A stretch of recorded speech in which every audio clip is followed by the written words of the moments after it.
Oh my goodness. Welcome everybody. This is a momentous stream. There's a big announcement coming. But yes, we're on the Fractal Bitcoin channel right now. I'm Chris, and of course, Jerry and Jor are here with me today. We're going to have a fun stream, hanging out, talking about all different types of Bitcoin stuff. And like I said, we have a big announcement, but we need to tease it a little. Like, we can't just tell them now, right, guys? You sound like Dennis Porter. We got a big announcement, but you got to give us 3 Bitcoin first. That freaking laugh gets me every time, man. You know? So anyway, Jerry and Jor, please introduce yourselves. I am Jerry from Jerry Loves Freedom. And I'm Jor from 88 SATS Radio, and it is Friday, and sun is shining, and I got at least 2 beers here for the episode. You know, that's how you can judge a man's preparation. What do you got there? Water or vodka? Just water. I don't drink. I remember there was a stream that Chris was doing, I think when we were trying to hit 100K last week, and he had his water bottle, and somebody in the chat thought he was slugging straight vodka. Oh, yeah. It's right here. Straight up. VO. Jor, good episode today with Robin. Oh, thank you. That's what I wanted to start the show with today, actually. It's kind of perfect timing today because Jerry was on Robin, Chris has been on Robin, and my episode just dropped today. So all 3 Bitcoin Amigos, it completed today. Bitcoin what?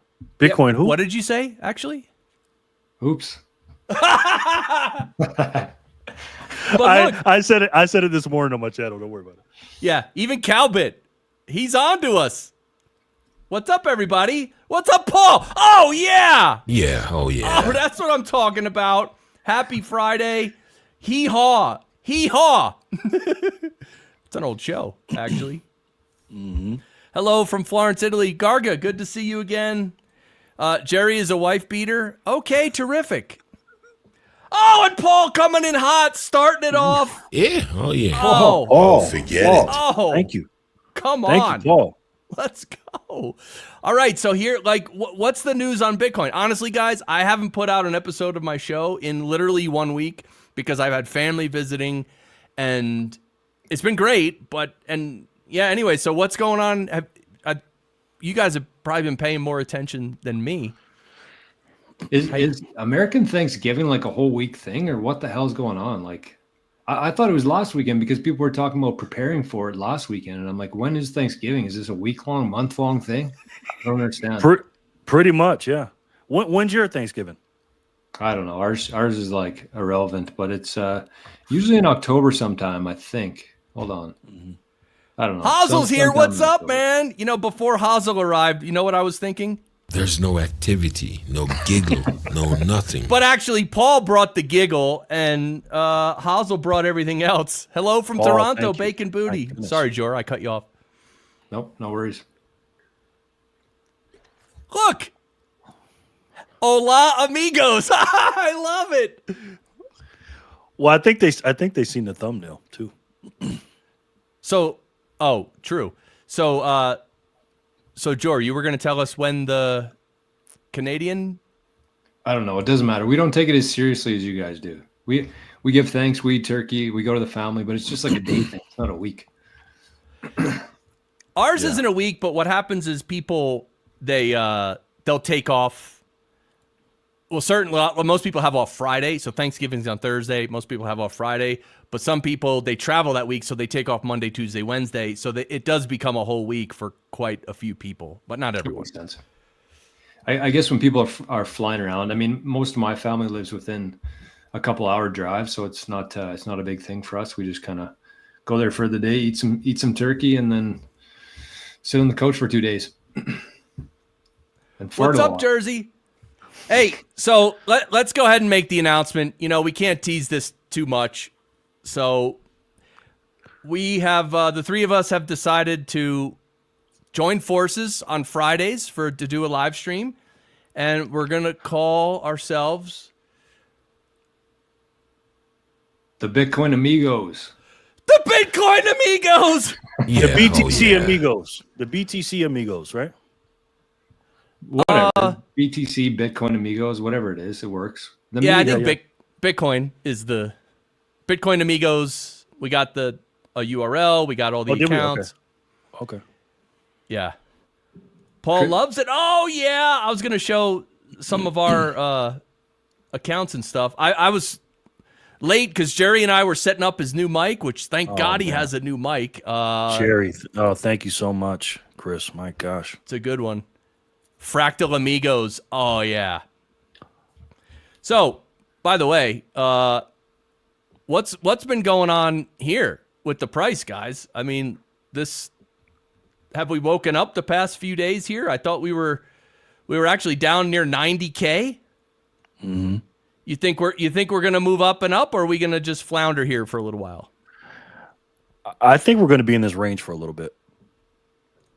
Not too long though, but we'll see. It depends on the any announcements or anything like that. But I think we're gonna that 99,000 up to 100 barrier it's definitely a stopper.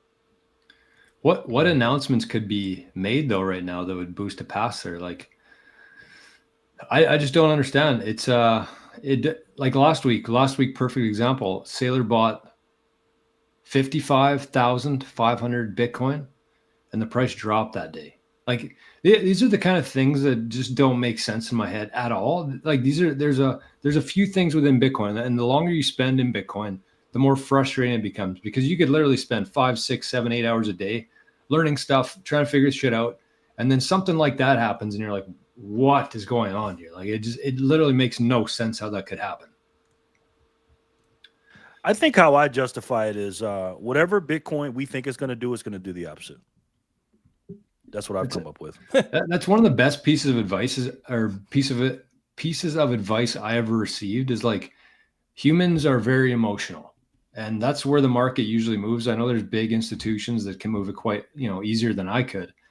But the best piece of advice I ever heard in investing is like, whatever you think you should do the opposite of, because everybody is going to be doing what you think you should be doing. And that's usually when it's everybody's doing the same, everybody's thinking the same, expecting the same, and it never really works out that way, as Jerry just alluded to. So that's a good rule to go by. So I have a question for you guys and everyone watching and listening. By the way, thanks everybody for watching and listening. Seriously, don't forget, we're literally going to be streaming every Friday, and we're going to be on we're going to start we started a brand new YouTube channel, Bitcoin Amigos. We have an X account, Twitter account, Bitcoin Amigos, and today I set up the Nostr profile for Bitcoin Amigos. So definitely follow those channels however you would like to, because next week we're going to be streaming on Bitcoin Amigos. We're not going to be on Fractal Bitcoin anymore. So what I don't want to happen is next week we're streaming, having a great time, hitting 100K, and you're sitting at home and you're like, where are the guys? Where are my amigos? So find us. The links are below to everything. So click the links below, subscribe and follow and all that. What's up, Absolutely. Nicotine? Are we? Do we have a Zapstream account though? That's a real question. Well, so we have a Nostr account, so now we can stream on Zap.stream next week. Oh, we are on Zapstream right now. Right, but on the Fractal Bitcoin channel. Yeah. Spaceman's over there. You got some zaps coming in, Chris. Look at that. Oh, gonna be tough to beat the Fractal Bitcoin channel. Jersey, this is the best part of it. You have both now. Yes. It's more. It's not. You're not losing anything. Yeah, we individually we do our own separate thing. Melissa. And then, thank you, Melissa, whoever that is. Females, that's good. We do our own separate things, then we come together on Friday. It's beautiful. Oh, there we are. Here we are on Zap.stream. Coffee during the week and beer on Friday with the amigos. Oh, Melissa. I love it. Your wife. Just cheeky. Cheeky Melissa. Okay, terrific. Okay, I so like it. my question about Bitcoin is these past 3 days, okay, Wednesday, Thursday, Friday. See, Wednesday was a huge green candle. Thursday was kind of just consolidating. Today we're up, whatever. Do you think these 3 candles had anything to do with conversations with family over Thanksgiving break? Or I'm no? not too sure. I don't know how you guys spend Thanksgiving, but it would be very accurate here.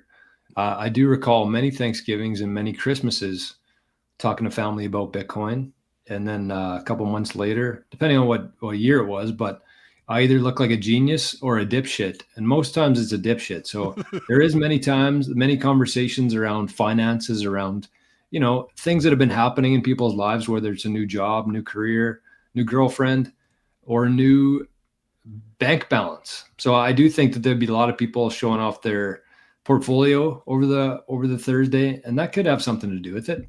I think it's more so this week there was probably 10 public companies who announced that they were going to be adding Bitcoin to their treasury. And probably the biggest one was Rumble. And one that I just saw today was actually a company in Asia, which is called Voya. And so they actually overtook Metaplanet as the largest Bitcoin treasury holder in Asia. And they converted $50 million worth of Ethereum into Bitcoin today, becoming the largest Bitcoin treasury company in Asia, which is a pretty big deal. So Metaplanet is from Japan. Voya is from China. Well, I don't know what part of China, but China. And so that was pretty big news too. So there's a lot of companies right now who are, it took a while, but it seems like they're all kind of coming out right now. Isn't that Dylan LeClaire's company? Metaplanet, yeah. Yeah. Wow. Yeah. So this is it. Right. This is just the beginning still. I mean, these are like, we're still talking about companies that are adopting Bitcoin on like 2 hands or maybe 4 hands. Right. Yeah. So it's still very early. Well, I think this is the year they're going to do it, because we probably thought that the companies were going to be coming before the countries, but I think the countries are going to be coming before the companies. Who knows? Especially with the U.S. Well, the thing with the countries, and even another one that happened this week here in Canada, was the mayor of Vancouver actually announced that they're going to be adding Bitcoin to their treasury. So the city of Vancouver, pretty big news. But I mean, if you compare like a city or a country, which is crazy to say, but if you compare that to a public company, like you can pass things through quicker in a country or a city versus a public company, because the public company has a lot more people to report to and to ask before they make a decision like this. There's a lot of regulation involved and certain things that they can and can't do. That's why MicroStrategy has been so popular, because a lot of the public companies can actually invest in Bitcoin without taking about a year to go through the process of shareholders voting. You see Microsoft going through that same kind of thing right now. So countries, cities, states, they have the ability to move faster, which is weird, than a public company, but we're kind of see it come together now. The public companies who have moved quick are the ones that have unanimous voting power, such as Saylor, such as Semler Scientific. Like they don't need to run it through the board and the shareholders. They have the majority of the votes, so they can just kind of move quickly. But yeah, it's going to take a while, but it's definitely starting now. Yeah. And look at this from a few days ago. A strategic Bitcoin reserve bill has been introduced in Brazil's Chamber of Deputies. Okay. It's happening. And by the way, Paul just subbed to the 3 Amigos. The 3 Amigos channel. Yeah, we literally considered the name the 3 Bitcoin Amigos, or at least I did. But that's just too long. Yeah, I did too. Quick question. You know, we keep talking about the Bitcoin, the strategic Bitcoin reserve, but I'm hearing that Trump is not actually calling it that. He's calling it just like a stockpile of Bitcoin, not strategic Bitcoin reserve. What do you guys think about that? Yeah, I hadn't heard that. Yeah, I don't know. I think it's still shaping up. I think until he takes office, it's a lot. There's a lot of talk happening, but we'll see once he gets in office what he's going to do, how he's going to do it. Because now it's just talk, which is good. It's good to talk these things out. So, yeah, I think we have to wait and see. What's the difference between a reserve and a stockpile? I think a stockpile is he's just saying, it's not being officially like the reserve, like we're going to keep it for 20 years, we're going to buy 200,000 a year, blah blah blah. We're just going to stockpile it. I think what the reason why I've heard that on actually about 3 or 4 different places. I think he's saying that because the things that me and you talk about, Jor, is that he's just not showing his hand. He doesn't want to tell everybody what he's going to buy. It would be literally stupid as hell to tell everybody I'm going to buy 200,000 a year before 2 months before he gets in office. I think it's just crazy. That's my thoughts on it, but I don't know. I just want to see if you even heard of the stockpile. Sorry, Chris. The thing for me with Trump is exactly like you just said, Jerry. Like you can say what you want. He sends out mean tweets. Some people don't like how he approaches certain topics, but you cannot deny his intelligence and his business sense and his marketing sense. But the thing that most people don't understand about Trump is his strategies, right? So I'm sure you guys have heard of the book called The Art of War. It's an older book. But Trump, shortly after that, he's a firm believer in that type of strategy. And that's how, the background of wars actually work, the art of war. But he came out with a book shortly after called The Art of the Deal, right? It was kind of based on that same thing. So he knows how he's a master marketer. He's a master strategist. And I think that there's no way that he would let the whole world front run the US. But I do think that there's something there in terms of like the US being the most powerful, influential. Like if they just came out and bought all of them, there would be no use for it, right? So it's all about strategy here. They want to get 5% of it and not 50%, because I think if they got 50%, everybody would be like, oh, okay, well, we don't want to have the US government coin here. So they have to do this strategically. I never even thought of that. Yeah, that's fascinating. And you know what else is fascinating? The fact that we put up the Pump It Up, Smoke the Fools song for everybody's listening pleasure. This is the official Barry version. It's only on Wave Lake.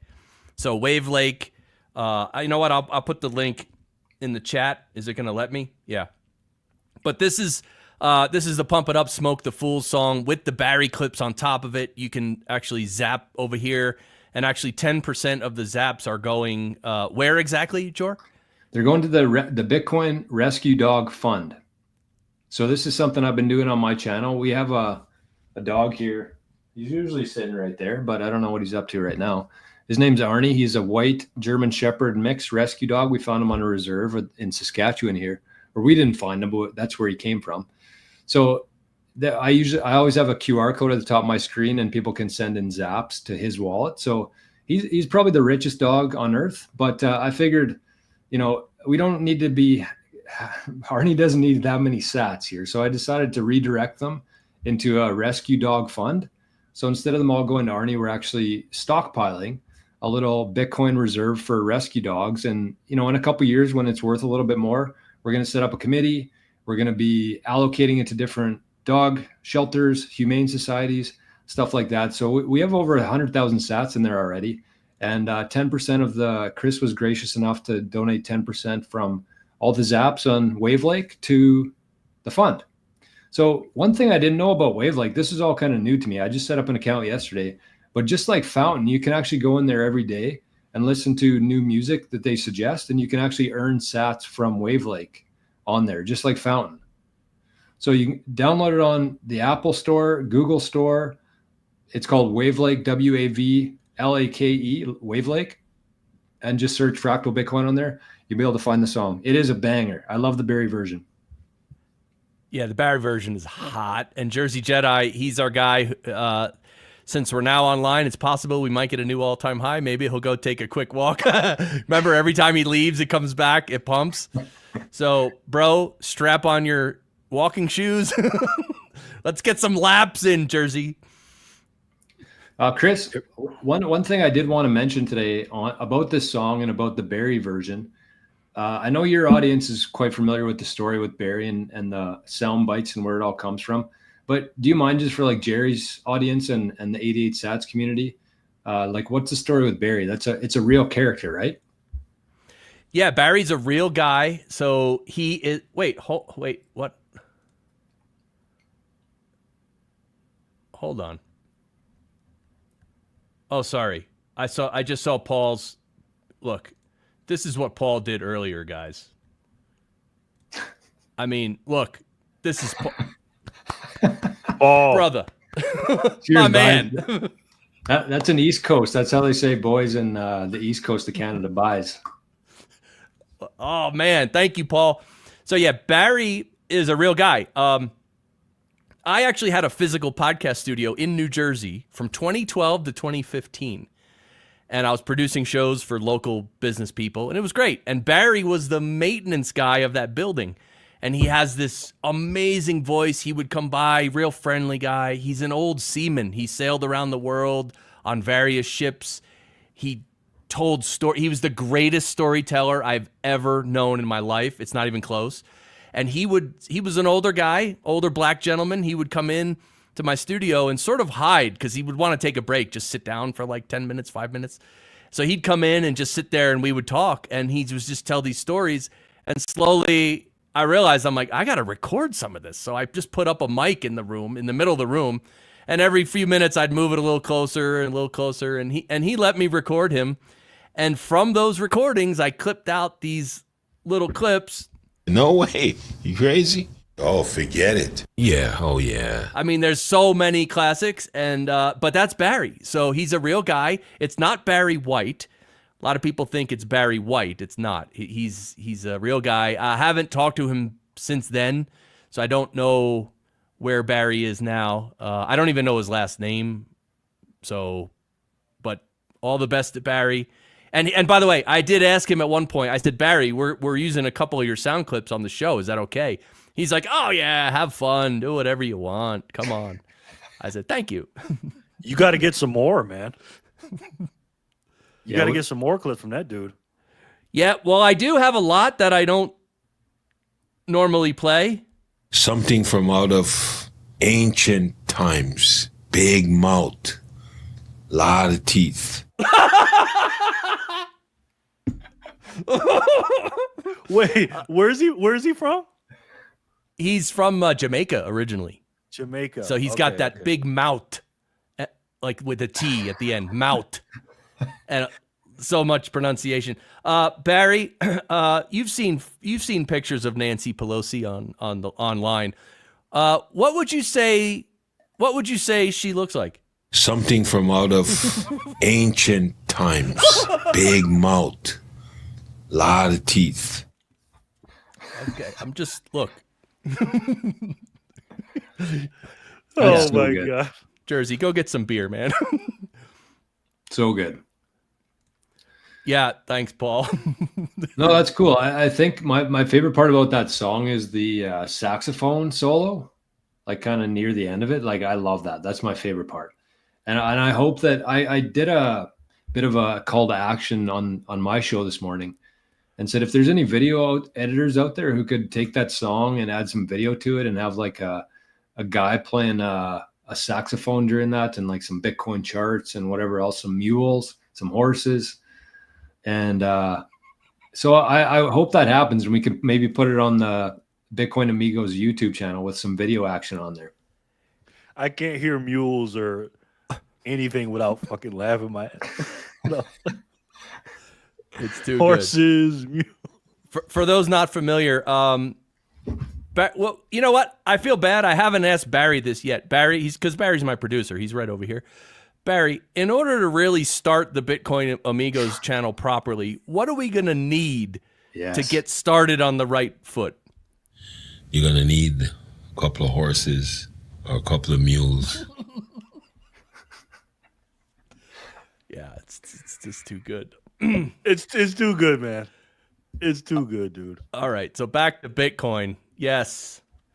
So I don't know. I've been feeling pretty good. Even when we dipped down to like 90, I wasn't worried at all. And it's like the market just got too hot, right? It had to cool down, right? Even my neighbor who's a new Bitcoiner, he said, this is good. We can't go too fast, right? You guys think that? Dip down to 90. Yes. Come on. You know what I mean? Yeah. Happy Friday, everybody. Happy day after Thanksgiving. Yeah, how was everybody's Thanksgiving? Let us know in the chat. Let us know. Did you orange pill any family? Or did you enrage any family members? I got a funny story. So my great aunt lives out here, my grandmother's sister, and her daughter is my dad's first cousin. So she's my second cousin, right? So that whole household are Democrats, hardcore Democrats. And so I had a shirt on. I had it in the video yesterday, something about Trump, America, blah, blah, blah, blah, blah, right? So I went to one person's house, my godkid's house, ate some dinner over there. They're cool with it. And then because I live on the other side of of Vegas from where they live. So I was on that side where my great aunt is. And so I pull up to her house and I realized like, oh shoot, I got this freaking shirt on. They're going to kill me. I had these on, and they don't know, I'm not really close with them and they have no idea how I am about Trump and stuff. So I had to improvise because there was no Targets open. Nothing was open. I was like, oh, I can't go in here with no shirt. So I took the wristbands off. I flipped my shirt inside out, went on in there. They're like, is your tag sticking out of your shirt? I'm like, oh, yeah. I could not wear that hat, not that shirt in there. So then what? What happened from there? Nothing. It was just, they were talking about Trump and how bad he is and he's going to tear up the country. And I'm like, I'm just. But did they know your Trump shirt? No. I had it completely inside out. It was just black. But they kept saying, your tag, what, because you have it's inside out. So the tag's sticking out. But they never knew. Yeah, I got a question for you, Jared, because I've always wondered this myself. Sure. As a person who lives in Vegas, how often do you go on the Strip? That is crazy you asked that. We were talking about that last night, me and my great aunt. So for me, because I drive, probably twice a week, maybe, something like that. If I didn't drive, once every 4 months or something like that. Really? Yeah, because it's, when you look at Vegas on TV, what do you see?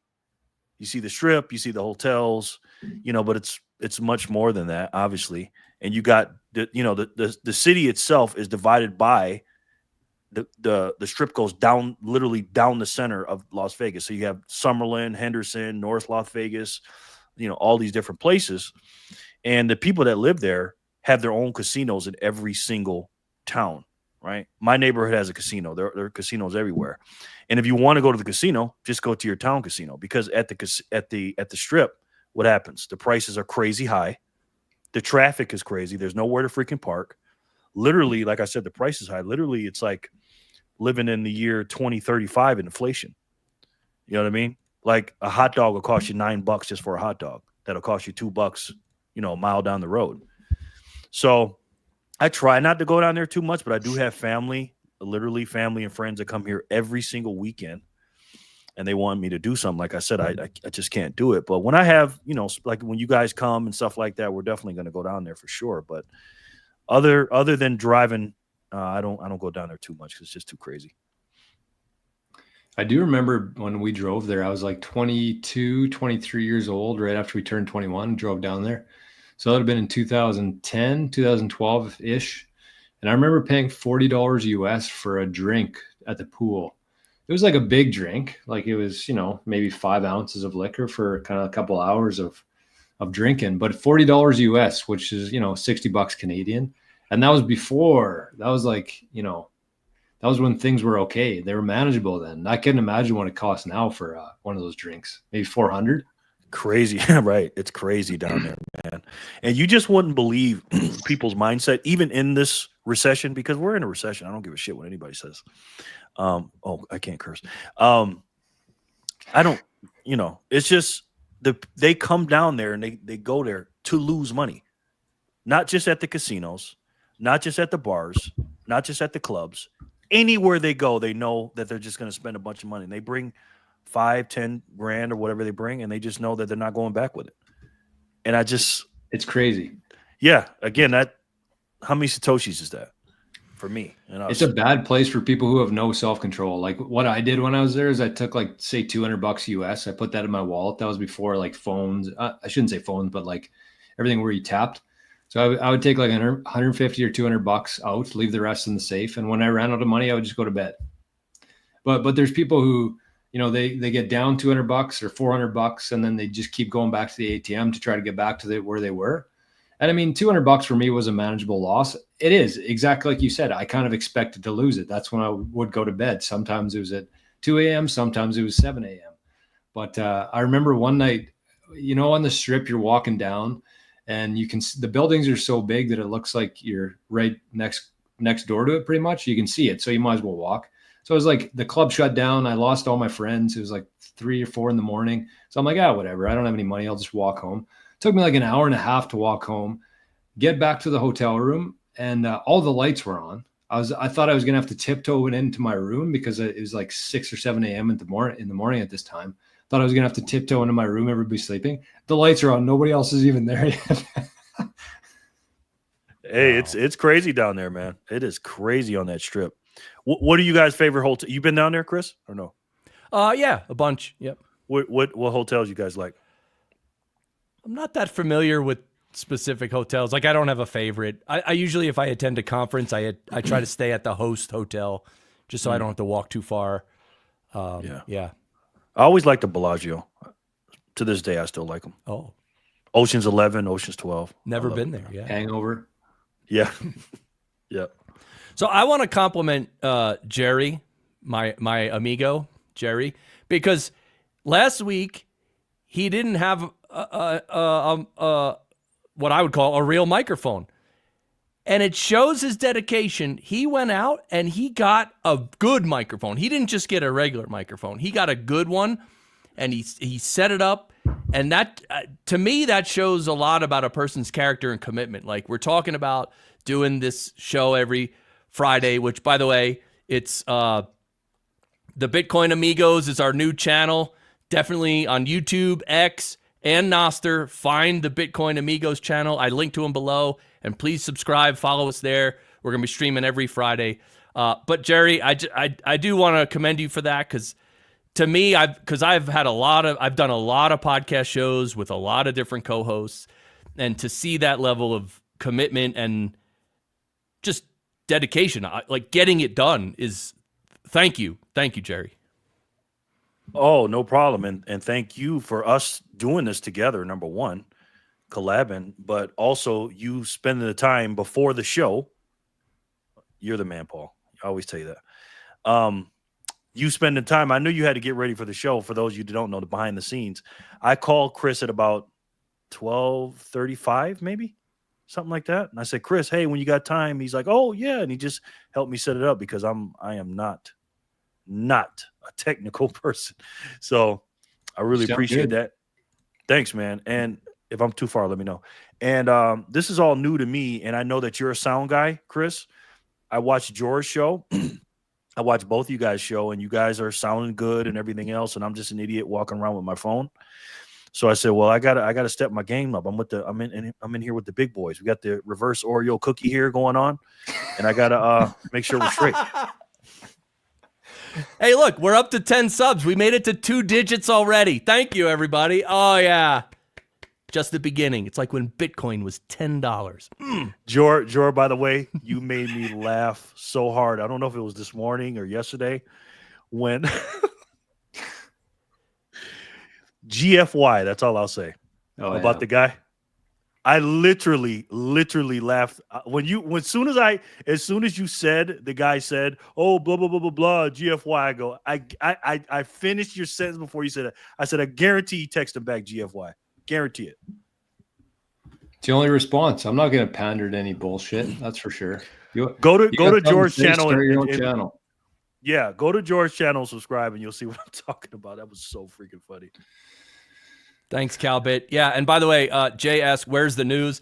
So just so you know, Jay, like this has been a strange week for all of us, and for me. So normally I cover the Bitcoin news every day, and so normally when you watch the show on Fridays going forward, there's going to be a lot of news topics to discuss and all that for sure. But like today's a little different because it's Thanksgiving and I had family in town, so I haven't really prepared a lot. So for sure, if you want like Bitcoin news, this is not the stream for you. So just to let you know, so you don't waste Today, your time, basically. right? Today. But future it will be. Today. Thank you. Yes. Yeah. To be clear. Subscribe to Jor and Fractal Bitcoin Chris for the week. They'll give you all kind of news during the week. And then when we get together on Friday, we're just going to wrap up the week. And, because every single morning, afternoon, they're giving the news. I mean, better than anybody. So check them out. Yeah. So that's why today sounds like it's like a promotion fest. That's what this sounds like. It's because we're literally announcing that we're starting a show together, Bitcoin Amigos, and it's also Thanksgiving. But Bitcoin is, sorry, I'm like trying to switch screens and everything. But yeah, we're above 97K, so that's good. And I believe that December is going to be just as good or even better than November. So we're almost done with November. Let me switch to the monthly candles. Because I know Paul likes that as well. Right, Paul? Monthly. Oh, that's it. That's all you need to see. Oh, yeah. That doesn't even look real, man. Yeah. Wait, let me there you go.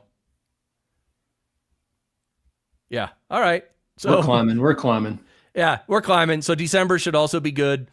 As far as news, I think there's going to be more adoption. Countries are going to come on board. Yeah, see, Paul, I know what you like, Paul. Monthly candles or 3-month candles. We'll switch to them in a little bit. 3-month candles are amazing. Wanted to stop by and say hi. What's up, Wes? Good to see you, man. Jerry, nice haircut. Thank you. Do you guys have any questions? Maybe you want to talk to us? Yeah, throw them in the chat. I think kind of our structure for the show going forward is going to be, because we all kind of do our own thing. We all have our own shows. We don't want to sound like broken records over and over and, just bullshit for a couple hours on Friday.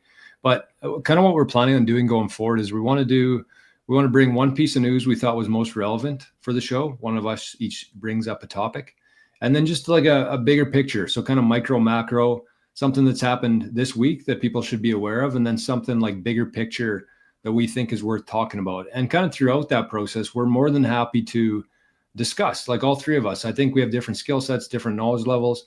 But if people have questions on, security, anything to do with Bitcoin, I don't think any of us are that technical, but we can definitely do our best. And if we don't have an answer, we can direct you to the right spot. So it's going to be good for kind of Bitcoiners at all levels, I think.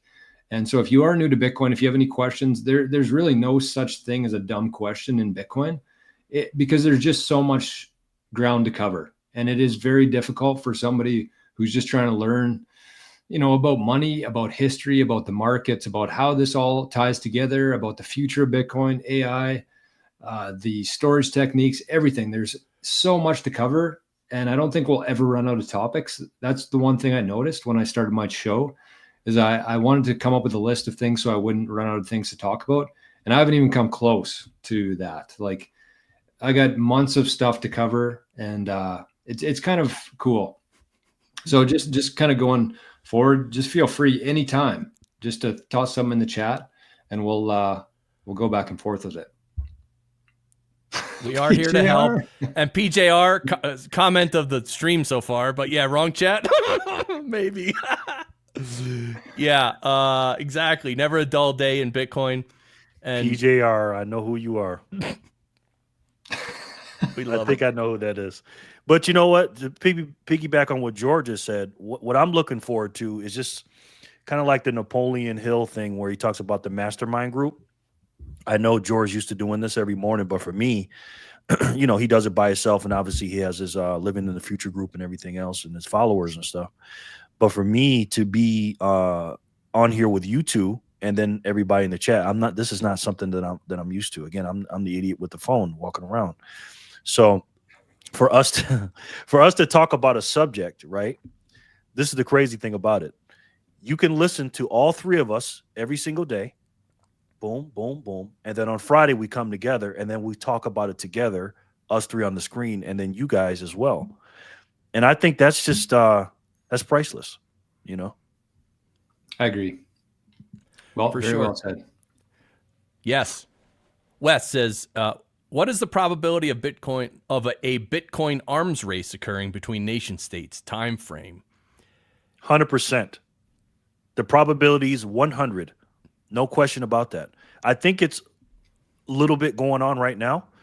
I had to jump in before George started talking because I know I'm not following him on this one because he take everything I had to say. So I think that's the way it should go. Chris used to say something, let me talk, and then Jor, he always got a little bit more than I say. But yeah, it's definitely 100% probability that it's going to be a nation's arm race. I think we're doing a little bit of that right now. Again, Trump is not showing his full hand, but what's that little country called? Bhutan. It's got the highest per capita or whatever it is, and obviously El Salvador. I think El Salvador, to be honest, I hate to say this, they're a little bearish to me. Only 1 Bitcoin a day. I think that's kind of low. Not. I'm just saying. You Right, got to remember they don't print money though like other countries do. Yeah, and I heard they're debt free too. But yeah, it's definitely going to be arms race, no question. Yeah, Jor, you agree with that? Yeah, I mean it's already happening, and I think that there are things in place. I mean, we have to keep in mind here that like as the world is today, and I don't know if it's going to be like this forever or not, but as the world is today, like people like us, the average Joe, average Jane, we're pretty in the dark with things, right? And the people who are making decisions, they're doing it behind closed doors until they're ready to announce it. And I think that you look at a wallet address like Mr. 100. I don't know, you guys are probably familiar with that. There's been a mysterious Bitcoin wallet who's been buying. They bought like 100 Bitcoin a day for like a full year. I don't know if they're still active or not, but that is definitely a country or definitely a big entity that we don't know. They were buying hundreds at a time. Sometimes they bought 4, 5, 6 times a day. Yeah. Right. And so I think that, I think that the US did other countries a favor, honestly. And I don't think they had to do that. I don't think Trump would have lost the election if he didn't mention Bitcoin. I think he still would have, cleaned up. I think that the US is doing the world a favor, truly. And there'll be people that disagree with me on that, but that's okay. But, there's a lot of responsibility that comes with having the world's reserve currency. And so I think that America understands that. America, the people who are in charge right now understand that. And they understand how fair Bitcoin is, and it's for everybody. It's not for one country to take over. The US could have waited until next year to start buying, and then everybody else had to play catch up. But I think by announcing it, they're giving the countries who actually want to be around in a decade from now a chance to start doing it now. And they're probably not dumb enough to start announcing it either. So I think that there already is an arm race happening behind the scenes, and it's going to play out here in the next year, where I think there's going to be a country probably in the next couple of weeks, from what I've heard. One of the Middle East countries has been buying a lot of Bitcoin, and they're going to make an official announcement on it sometime early December. So it's already happening. It's just we don't know about it yet. Well, we definitely know it's not Germany. Oh my goodness, Germany. Oh yeah. Guys, don't forget how difference of culture we have with El Salvador. Most of them are not financially educated. Will take a while to get everyone on BTC standard. Actually, I think the fact that they're not as financially educated, I think that might even be better for El Salvador. Right? Come on, they're just going straight toward a Bitcoin standard. You don't need to understand the old economics. You don't. But PJR, I agree with that. But per capita, compared to America, they have been since before 2021, like maybe 2020, 2019, especially after 2021 September when they went official. They've had a lot of Bitcoin education. They got classes down there. They got all kind of stuff down there. So I got to push back on that a little bit. Again, they're a third world country, whatever they are, but they definitely know about Bitcoin, no question. Yeah, for sure. I'm just pulling up our Nostr account. I just wanted to show this because Nostr's awesome. I don't know how much you guys are on Nostr. All day. Yeah, Nostr's just great, and hopefully something becomes of it. I think it will. I think the thing I love about Nostr is, besides the fact that it's like Bitcoin in that it's censorship resistant and decentralized and open and free and not controlled by any corporation. But I really think the fact that Nostr is sort of starting, I won't say slowly, but it's not just booming and becoming huge in a year. It's been around for what, probably 3 years now, and it's still nice and small. To me, that's a good sign, because that means slow and steady growth, which is strong growth. And of course, there's some law, which I forget the name, but as long, however long something has been in existence, the probability that it at least lasts another that many years is very, very high. So anyway, slow and steady growth, that's what I like about Nostr.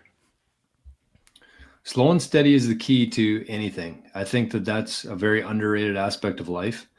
When you try to do anything, and trust me, from experience in Bitcoin, in crypto, when you go too fast, you get burned.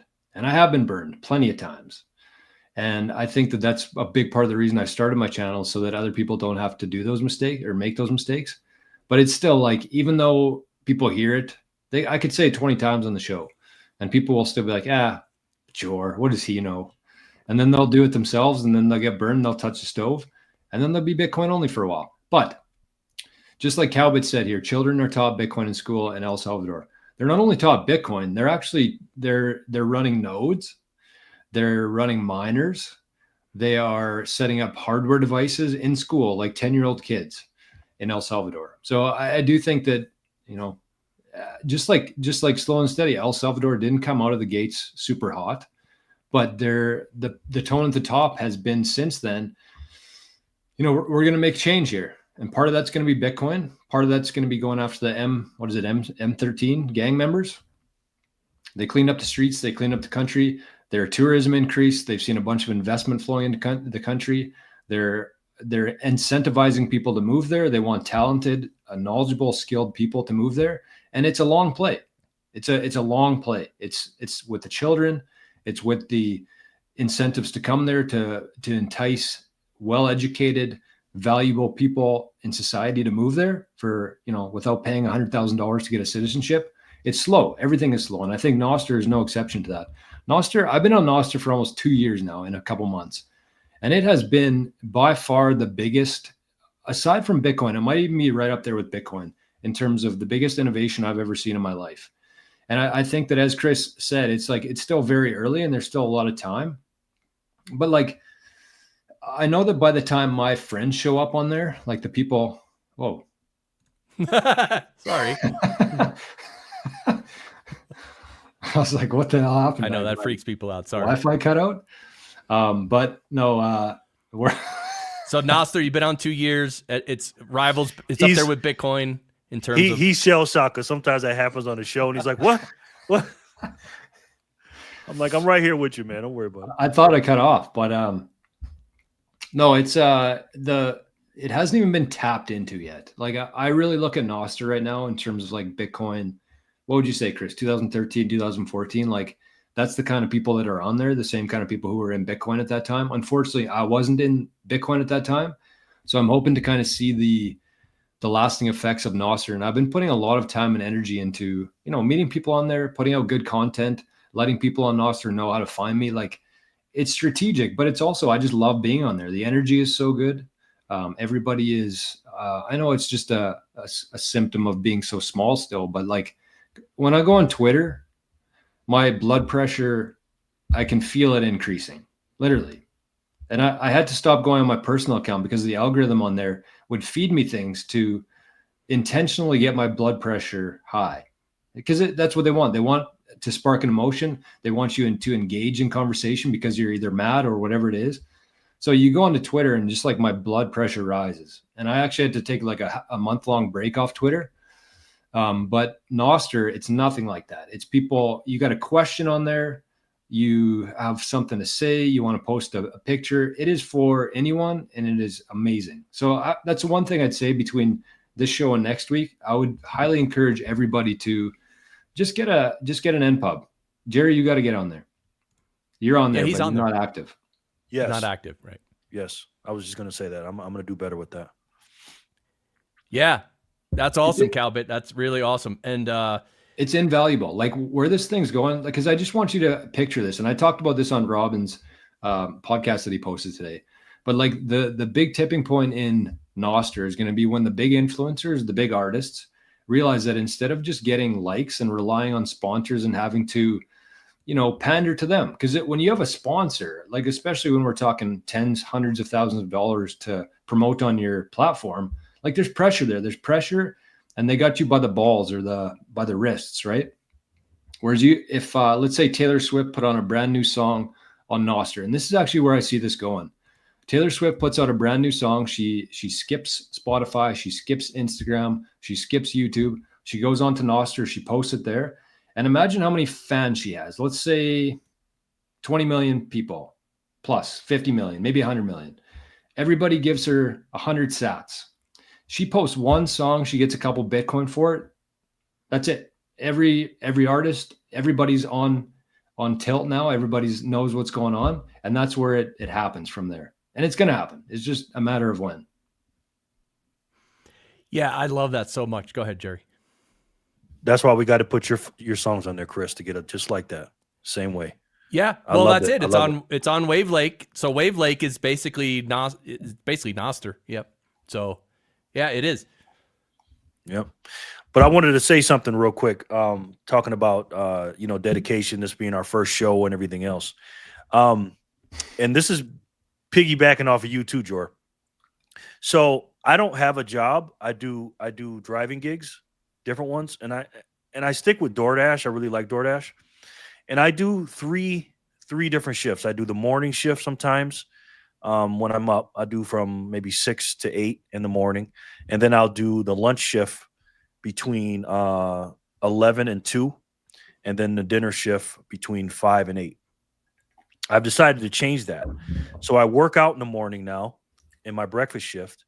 And then now on Fridays here, I am not, and Friday is obviously a busy day because it's a Friday, especially here in Las Vegas. I'm not going to do the lunch shift. I'm going to be here with you guys. And so I've decided to, dive into this. And also I'm going to do that next year in 2025 on my YouTube channel, because Jor kind of inspired me with that. I was thinking about it, and then he's like, and again, I don't want to spoil his show on Robin Sierra, but he was saying stuff about moving away from doing that stuff to doing, what we're doing here and building something for the future. And although I will be quote unquote losing money, because again, I buy, and you guys know this, I buy Satoshis every hour on the hour. I just do. I'm going to get less Satoshis, obviously, because I'm not going to be working that Friday lunch shift, which is, I make a pretty good bucks on the lunch shift, but I think doing this and onboarding people here in the year 2025 and working with you guys, that's just, for me, long-term is just much more important. Yeah, it makes sense. I want to get to some questions. By the way, PJR is just killing it in the chat, which I can't even show what you're chatting, but for those of you in the YouTube chat, I know you're enjoying it. Wes asked the question, how can an individual implement a sailor-like strategy, meaning a long-term Bitcoin asset and short fiat liabilities? I would just say, look, if I had, so I haven't thought about this, but yeah, just stack sats as much as you can. We all need some fiat currency to like pay some bills or whatever, very few people are Bitcoin only currently, right? So like 95% you can do pretty easy, I think. But anyway, I would say just stack sats for the future, and don't sell the winner to buy the loser, as Sailor says. And that's it. You just never sell, and you just stack it. That's your own Bitcoin reserve. Jerry, like you always say, it's for the grandchildren and the great-grandchildren and the great-great-grandchildren. So is there any, what are your guys' thoughts on that? If you have any additional thoughts. Yeah, I mean, that's basically it, right? I was waiting for Jerry to go. No, I can go. I think that Chris is right. I think that you should just be the most important thing you could do is just buy some Bitcoin and learn how to protect it. I mean, it's really simple, but it's very difficult at the same time. The one thing that I would say in terms of a sailor-like strategy, like you don't by longing Bitcoin, you're buying Bitcoin, and by shorting fiat, you're buying Bitcoin. There's nothing complex about that. That's what you're doing. But the difference between sailor and most people is his focus, right? He doesn't mess around. He's very clear with his strategy. He knows exactly where he's going. He calls it laser eyes focused. And I think that if you implement that into your own life, and just like Jerry's done, where, we're going to have a Zap stream here. We're going to be on Noster, and Jerry took some of his time from the fiat world of delivering food and earning, it's there. You don't have to work for it. I mean, you do, but like, it's very similar to like a salary where it's there and people get comfortable with that. And that's the easy way to go. But the hard way is to start taking some of that time and energy from the fiat system and putting it into the Bitcoin system. And so that's things like Fractal Bitcoin, the Bitcoin Amigos new Zap stream channel. Like Jerry's going to get some SATS from that. The Bitcoin Amigos YouTube channel, the super chats, the subscribers, the ad revenue from that. Jerry's going to get some of that. That's by contributing in the Bitcoin world and being focused on that. And it's not something that you do in a week, right? Just keep that in mind. It's not, you don't go quit your 9-to-5 job, trust me. But like you kind of just have to slowly, and I use this analogy very early on in my channel, and I actually forgot about it. But I said, think about two buckets. The two buckets analogy is one of my favorite analogies. You got the fiat world over here, one bucket, and you got the Bitcoin world over here. The corrupt vampire system of fiat, illusionary system, that's one bucket. And then the fair, honest, transparent builders over in this bucket. And the majority of people, their bucket's full of fiat. It's completely at the top. And instead of taking it and pouring it in there, you just take a couple drops every day. Take some of that water from the fiat bucket and put it in the Bitcoin bucket. And over time, that's going to accrue, that's going to compound. And it's not something that you just do in 1 week, but you just slowly, one drop at a time, one day at a time, one thing at a time. You put your focus on Bitcoin. That's where you want to go to. And you just do everything to bring that into existence in your own life. That's the difference between sailor and most people is his level of focus. Love it. Yeah. Love and it. by just paying attention to our shows, and of course, paying attention and joining us with the Bitcoin Amigos every Friday, that's how you strengthen the mind and strengthen your resolve. That's how you stay strong, right? It's almost like being in the gym. You're staying strong. Your attitude and your focus and your laser eyes are staying strong. And yeah, like it's little things, but those little things over time add up. And as humans, psychologically, that's hard to comprehend. Like that's why the old saying about compound interest, right? Like how compound interest, it just blows your mind because our brain doesn't work that way. I do want to say, what's up, Sharper Than Sword? How you doing, man? Welcome everybody, Bitcoin Beacon. Let's go. Loving the panel. Stack harder. Oh yeah. Yeah. Oh yeah. Oh, that's what I'm talking about. And also, we build. I don't think the Mexican people will like the name Three Amigos. Seems like race baiting. Yeah, that's just a negative attitude that doesn't apply. We're all friends. Bitcoin unites the world. It's not race baiting. If anyone thinks that, they're retarded. So. Oh yeah, that's what I'm talking about, Chris. I second that fully. Yep, that's all. We're all brothers and sisters. Look, hold on. I want you to see my arms. See these arms? I'm giving you a hug, brother, sister. I know my eyes look weird because I'm looking in different places, but anyway, okay, terrific. Oh yeah, greetings, boys. We're all amigos. That's it. That's right. it. That's why we chose the name, right?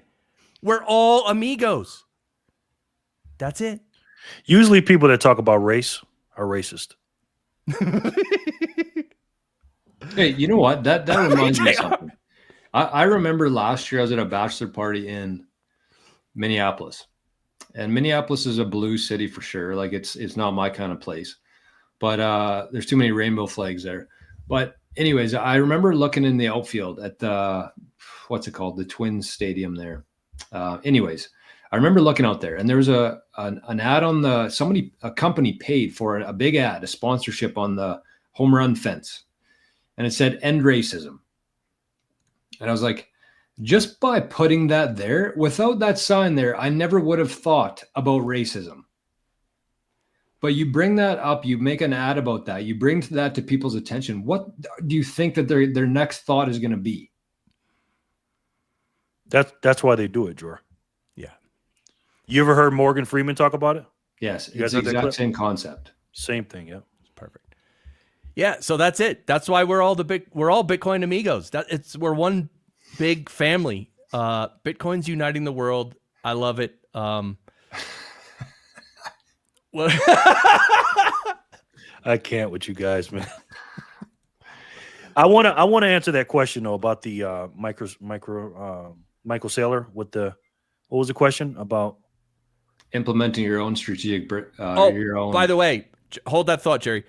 This is Wes who asked that question. He says, I've been stacking for years. My question was more oriented towards balance sheet strategies on the individual level, beyond the obvious stack sats.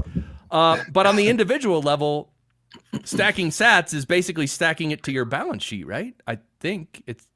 Yeah. You got to know what's on your balance sheet. I think that most people really have no idea what's on their balance sheet, right? Like it's a good test. I just had to reapply for a line of credit at the bank, and they make you submit a net worth statement. And I was honestly like blown away. I mean, I'm not going to obviously brag about it, but like, day to day, you look at your line of credit, you look at your credit card balance, you feel kind of like just drowning in this stuff, right? And until you actually, this is a really good exercise for anybody in this chat doing this right now. Like take a look at your assets and take a look at your liabilities. So your assets would be your house, your car, your Bitcoin, your crypto, your silver. That's your assets. And then figure out how much debt you owe on your credit card, on your line of credit, on your mortgage, and compare the two and see what the net amount is there. And you're probably going to be surprised, I think, anyways. I was surprised because, again, the fiat system is very, unless you're in Bitcoin, like without the Bitcoin balance on there, I would have been, in the reds for sure. But you consider Bitcoin in that. And I think that a lot of people don't really consider that when they think about their Bitcoin and how it relates to their whole portfolio itself and their personal balance sheet. It's a good exercise. I encourage people to do that. Yep, 100%. The way I look at it, when it comes to you can't look at the way Michael Saylor buys thousands of Bitcoins at a time, and obviously we're not going to do that. But you just got to look at your Satoshis. I don't want to beat a dead horse. You guys know how I am. If you guys watch my videos, you guys know how I am about Satoshis. But me and Jor are on the same page on this.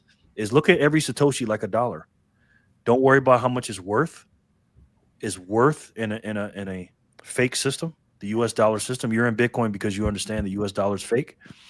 Just stack as many Satoshis as you can when you can, outside of your immediate bills, right? Your discretionary income.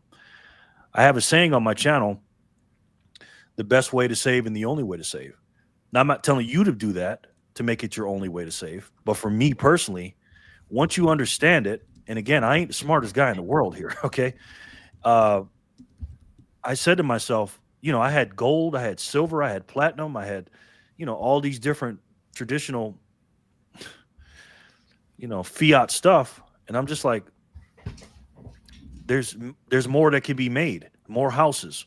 They can find more gold. They can find more this and that, stock splits and everything else. But Bitcoin, you're getting literally the piece of the finite pie. And, when you see 1,000 Satoshis for $1 or 1,000, 15 or whatever it is for $1, that means nothing right now. In the future, people, I don't want to go on a rant. You guys know how I am about this, but just do me a favor and stack as many Satoshis as you can. This is what I tell people. Whatever you have your Bitcoin on, change it from Bitcoin to Satoshis immediately. Don't look at that 0.0. I don't care if you got 20 Bitcoin and it says 20.00. Flip it over and change it to SATS. and measure your wealth in Satoshis. Okay. Don't worry about anybody else, what they have. As long as you have more Satoshis today than you did last week or last month or whenever you're DCAing or however much you're buying or how often you're buying, just make sure you get as many Satoshis as you can. And Jor had a great exercise. He talked about how many Satoshis it takes to buy a house and stuff like that. I saw you, Jor. And I do the same thing all the time. I'm obsessed with that kind of stuff. But again, if you measure that one real asset, whether it's gold, house, or whatever, again, it's measured in everything. It's just that one thing. But if you got to take everything in the world, but Satoshi's are going to reprice the world. I mean, that's just the way it is, you know. And when you understand that and know that, you got to understand it's all about Satoshis and stack as many as you can. You're getting it at a discount that we can't even fathom. Just imagine what the people were getting it for in 2012, how many Bitcoins they were getting at a time. It ain't even about that anymore. It's all about the Satoshis. And the people that are going to be coming on, the rest of the 40 or 30 or 20 or 99% or whatever are, they're not going to believe that you bought 1,000 Satoshis for $1. They're not. So long story short, in order to stockpile it up, get as many Satoshis as you can, measure your wealth in Satoshis, and make sure you change your thing from Bitcoin, how you measure it to Bitcoin. I mean, to Satoshis. And Jerry, because of your pronunciation slip, I thought of a new product idea for the Bitcoin Amigos. Boy. Oh yeah, here it comes. You know when you have to blow your nose? What do you reach for? Satissues. Come on! Oh God, that's $1 million idea. We need a brand of tissues. Guys, Paul, anyone back me up? I'm in. Satissues. What's Barry think? What's Barry think about that? The Bitcoin Investment Club would like to invest in that. Barry, Barry, when you blow your nose, you use Satissues, right? Yeah. Oh, yeah. Oh yeah, that's all he uses. Some people are Nostr only, some people are Bitcoin only.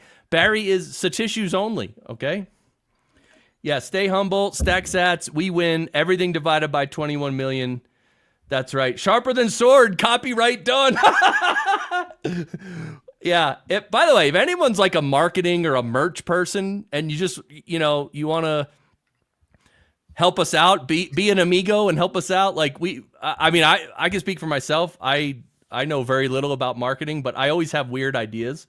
They're probably bad ideas, but anyway, we have fun. Yeah, what Wes said. Yeah, the world divided by 21 million.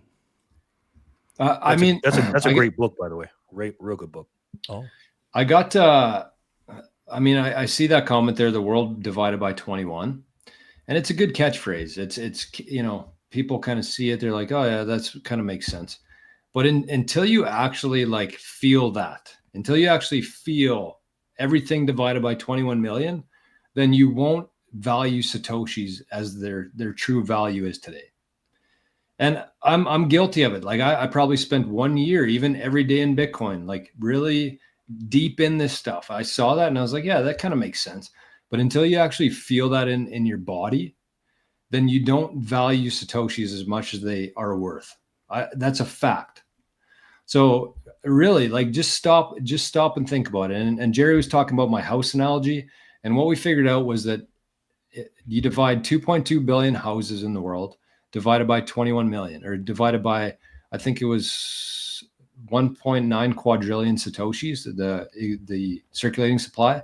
But that's just if houses were the only asset, right? I think the math on that was 980,000 per house, which is still under 1 million sats right now, right? Which is $1,000. So that's what your house is worth in Bitcoin, $1,000 right now in fiat terms. But that's only with houses. So then you look at land, you look at commercial space, you look at golf courses, you look at farmland, you look at sports teams, you look at gold, you look at everything else. And so, yes, just and going back to how you can implement this yourself. One of the challenges we did within the Living the Future community a little while ago was we did 100 sats a day for 100 days. And at the end of it, you don't have a whole lot of fiat worth of sats, but you get into the habit of finding ways to earn 100 sats a day for 100 days. You do it every day, whether that's listening to a podcast on Fountain, a couple songs on Wavelake, putting out a good post, a well thought out post on Nostra, getting some sats from that, taking a survey on ZBD. Like you build that into your life. You make it routine to be having sats coming in every day. And it's one thing to just have Bitcoin, and that's good. That's a good first step. But unless you're actually consistently finding a way to earn a sats flow, then that's going to be the difference between a lot of people between now and the future, is the people who are converting either fiat into Bitcoin every month, or actually designing their life and building their life in a way where they have consistent sats coming in. But I want to show you guys, we talked about the Rescue Dog Fund. I want to show you the rescue dog himself here. Arnie. Oh, he's hiding. He's scared. Arnie. There he is. Hey, buddy. That's Arnie. That's He's my co-host for the Daily Bitcoin Journey. He's the CEO of the Bitcoin Rescue Dog Fund, and he's one heck of a companion. So shout out to Arnie. That's it. Shout Arnie out is to beautiful, man. Beautiful dog. Yes. Yeah, and by the way, the song that we published, Pump It Up, Smoke the Fools, the official Barry version, it's on Wavelake. If you zap sats to this song on Wavelake, 10% goes to Jor with rescue dogs and all that. It's really, anyway, that's just awesome. Thank you, Jor. And it's a good fun. We got over 100,000 sats there, and there's people like Letha, Bodie's in the chat. I see there's people who watch the show every day who send some sats in. Arnie makes more than me some days. Like somebody sent a 9,000 sat zap into Arnie's wall today. I'm just like, this dog's like more valuable than me. That's awesome. So anyways, it's good though, because sorry, Chris, go ahead. No, I was going to say, you mentioned truly understanding that there's only 21 million Bitcoin, feeling it, knowing it, all that. It reminded me, well, and you also said that most of us don't appreciate it 100%, right? We're on our way. But it reminded me of the phrase, God is love. And that's easy to say. But that's another thing, that if you really feel that, embody it, and know it 1,000%, your life is completely different. So that level of a different level for sure. Of I know what consciousness. Yeah. That's fascinating. Just like you said, you have to actually embody. You have to live it. You don't just say it and think it. Like it's a much deeper level than that. And I'm saying that because I left my fiat job in 2021. I was an accountant, and I had a bit of savings, I had a bit of a pension, but I'm a fairly young guy, so I didn't have a lot. And I left at the top of the market the last bull run, and it's been tough. But the one thing that has been keeping me going is the sats, the Zapstream, the Nostr. And even though they're not worth a whole lot in fiat terms today, if I was going off of just trying to live off the sats and the fiat, it'd be a nightmare for me. But I understand where this is going, and I understand how valuable those are. So even though, the 9,000 sats might be $9, I know what that's worth. Even though the world's telling me it's not worth that yet, I know it's worth that. So it's a whole different that's how you go from half-assing in the fiat world in Bitcoin into full out, this is, I want to get every sat that I can here. And the only way you're going to get there, you have to study. You have to understand what it is. Very true. And for me, I remember when I first got in that Michael Saylor podcast with Robert Breedlove. Oh my God, that man! Wow, he just went. You guys know it's 18 hours or 9 hours or something like that. We went through the histories of everything else, and and then when you just listen to the what's my boy name, Jeff Booth? He's another one, man. Yeah, he's the best one. Yes. And these guys just put it in perspective for you. And then when you understand how powerful these Satoshis are, again, you see 1,000 Satoshis, you see them for $1, but it's proof of work. It really is. It's Yep. really proof of work. When I went to the gym today and I saw some freaking huge guys in there, man, huge. You know what I mean? And I always make, coming from the lens of Bitcoin, when I look at guys like you and people that have been in for a long time, it's not just about saving in the Bitcoin. It's about why you're saving in the Bitcoin, right? Or the Satoshis. It's in order for us to do this and quit our jobs and, get out of the fiat world and be into this world with, again, you're only getting 100 Satoshis here, 1,000 Satoshis there or whatever. To see the vision, you got to put in the work. And when I see these guys at the gym, it took them years to get like that, right? I had a guy, I had this with me, and he was talking to me about Bitcoin, and he was a big guy too. We were talking, and he's like, yeah, man, I got this S coin and that S coin. I'm like, oh, okay, cool, no problem.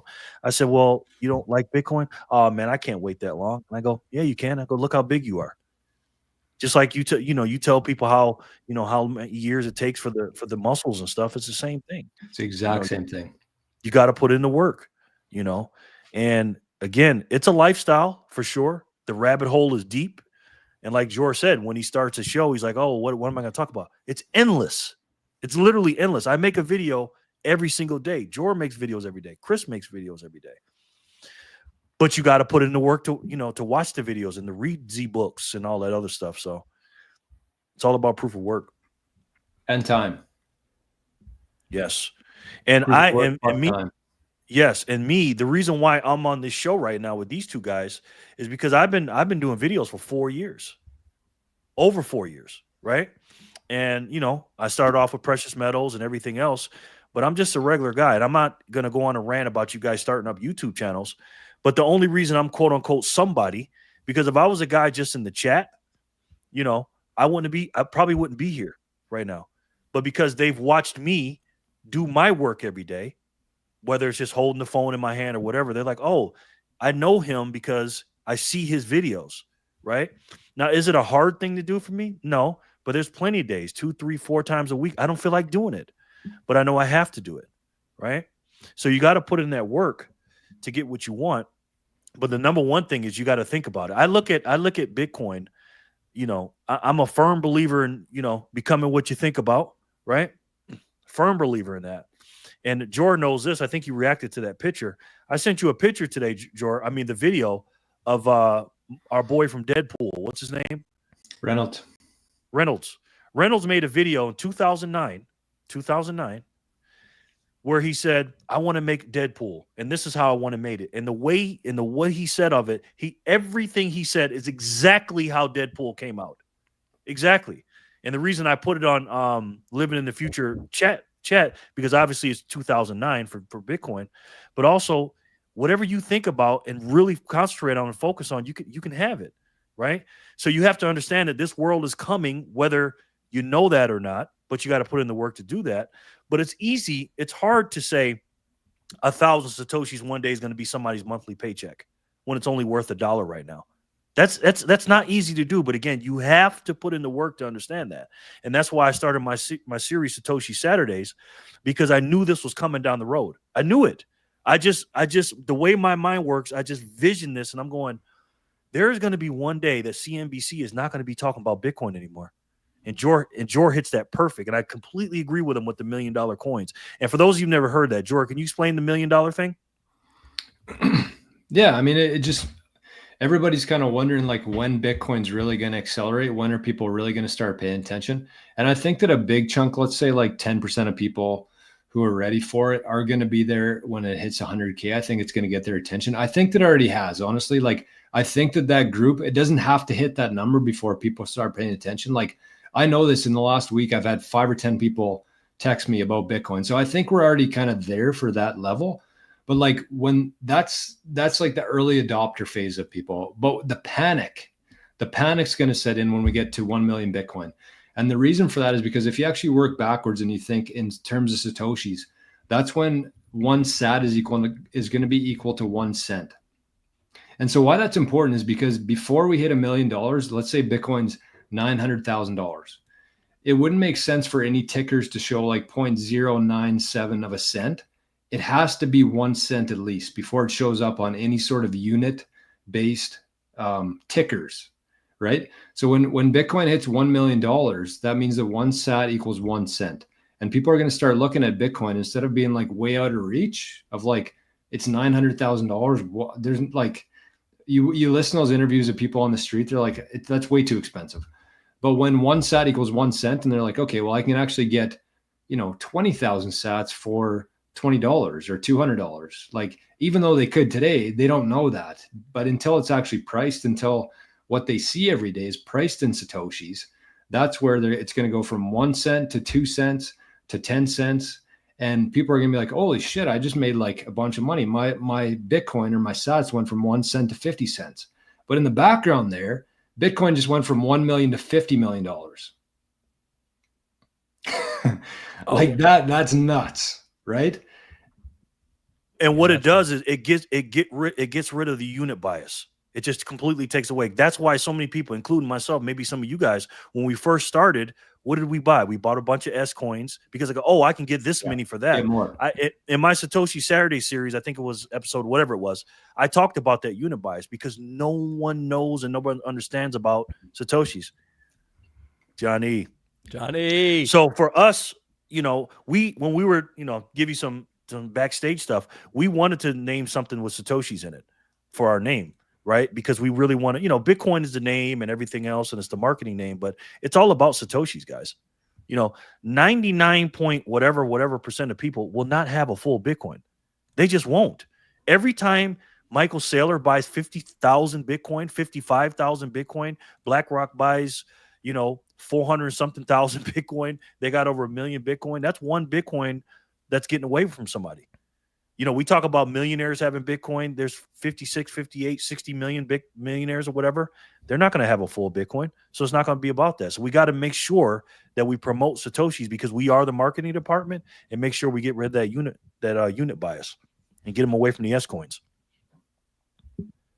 Totally. Yeah. Well, so Wes, we're going to get to your question and a bunch of comments. But first of all, starting next week, everybody, we're going to be streaming on our new channel, Bitcoin Amigos on YouTube. We got a X account, and we're also on Nostr, so we're going to be streaming. So definitely subscribe to those, or just definitely follow that, or else next week you might not see anything. But Wes asked a few questions here I thought were very interesting. Any thoughts on how Bitcoin changes incentive models? I predict positive ramifications, even if outside the individual, such as governments, cooperations, etc. What things can we expect to change when fiat loses its monopoly? And Bitcoin changes everything, said Wes. Dual currency economy for a while until Biddy smokes. And then he said the transition will not be rapid, adoption gradually, then suddenly. So I would like to comment on this first. What can we expect to change? I think so. For me, reading the Bitcoin Standard was like the greatest. That was the moment in my life when I was like, okay, I got it now. The Bitcoin Standard book. If you haven't read that, you have to read that. I don't want to should on people, but you need to read that book. So, but I think with sound money creates flourishing societies because you don't waste the money then. So, for instance, with war, as we know, if governments can't print money, they're not going to go to war because then they have to spend their Bitcoin. And if it's finite, they're not going to spend their Bitcoin to go do stupid stuff. So I think, and in the book, Saifedean talks about this, that I think Bitcoin is going to just focus the whole world towards fundamentally good values, because if you have good values, you're going to prosper. And if you have bad values, you're not going to prosper. So in general, that's what I really feel that. I really think that. And history proves it too, as Saifedean explains in the book too. What do you guys think? Jor? So I actually wrote kind of a blog post about this similar thing yesterday. So I'll just bring up a few things here. So the blog post was called, and I have a daily show called the Daily Bitcoin Journey. Every day we do a show at 9 a.m. Eastern on YouTube. And from that, I did a spinoff of the Daily Bitcoin Journal. Pretty smart, eh? But anyways, yesterday I talked about finding success in the new economy. And so some of the things I talked about for people who I think who will be most affected by like this in a positive way, these are the people, the skill sets, the people, the businesses that will really flourish in a non-fiat Bitcoin world. And so people who are who have self-belief in themselves, I think that most people will be their own boss in 10 years from now. So you have to find that internal belief in yourself and actually know your value. And Bitcoin unlocks a whole world now. Fiat kicked everybody down. They trapped everybody in their walled garden. They kept a bunch of people from around the world out of their system, but Bitcoin unlocks everything. That's going to be the big change. And so if you can understand that, if you can start preparing for that and you believe in yourself enough to put yourself out there and start marketing to that instead of just your local area, that's going to be a big one. Good communicators are going to be, they're going to make a dent in the future. Strong personal networks. That's why we have things like the Living the Future, Bitcoin networks, big part of things. But highly skilled. This is a big one because Bitcoin will change a lot of things, but the thing that will not change is that if you have skills, and I just saw Spaceman was talking about his Photoshop skills over in the Zap stream, but if you have skills, whether you're in fiat or Bitcoin world, you're going to do well. No doubt about that. So focus on that. Focus on, as Spaceman's doing, like that's part of this whole thing. You need to be sharpening your sword. Like there's a username sharper than sword. Oh yeah. But you need to be working on your skills because the point you want to get to in Bitcoin and to kind of get away from that fiat system is you want to be so good at whatever it is that you do that you have the ability to only accept Bitcoin. So then the quicker you can get there, the faster you can leave the old system. And the bigger your Bitcoin network is, the more you can transact with other Bitcoiners, the faster you move away from the old system, the fiat system. And so it doesn't matter if you're a good hockey player, a good golfer, a good accountant, if you're a good anything, driver, server, like you're going to do well in the world, regardless of if it's fiat or Bitcoin. But you want to get to a point where you're skilled enough that you can say, if you want to hire me, if you want to use my skills and my services, you have to pay me in Bitcoin. And if you're not good enough, if you're not skilled enough, people are going to say, well, there's 20 more people exactly like you. I can just pay them in fiat. I don't have to go through this BS translate, converting it to Bitcoin. But you want to get so good at whatever it is you do that you can just accept Bitcoin, and people will be willing to pay you for that. Multiple source of income. A big thing from the fiat world is like people had one job. They'd go there every day, 9 to 5. They had one single point of failure there, one single point of revenue. And if that gets cut off, your life is in serious trouble. So Bitcoin allows now with micropayments, and the internet also unlocked this. But let's say you go to work 9 to 5 every day. You're an accountant, you're driving for DoorDash, whatever it is, but you come home at night and you do a Zap stream. You talk about whatever it is that you like.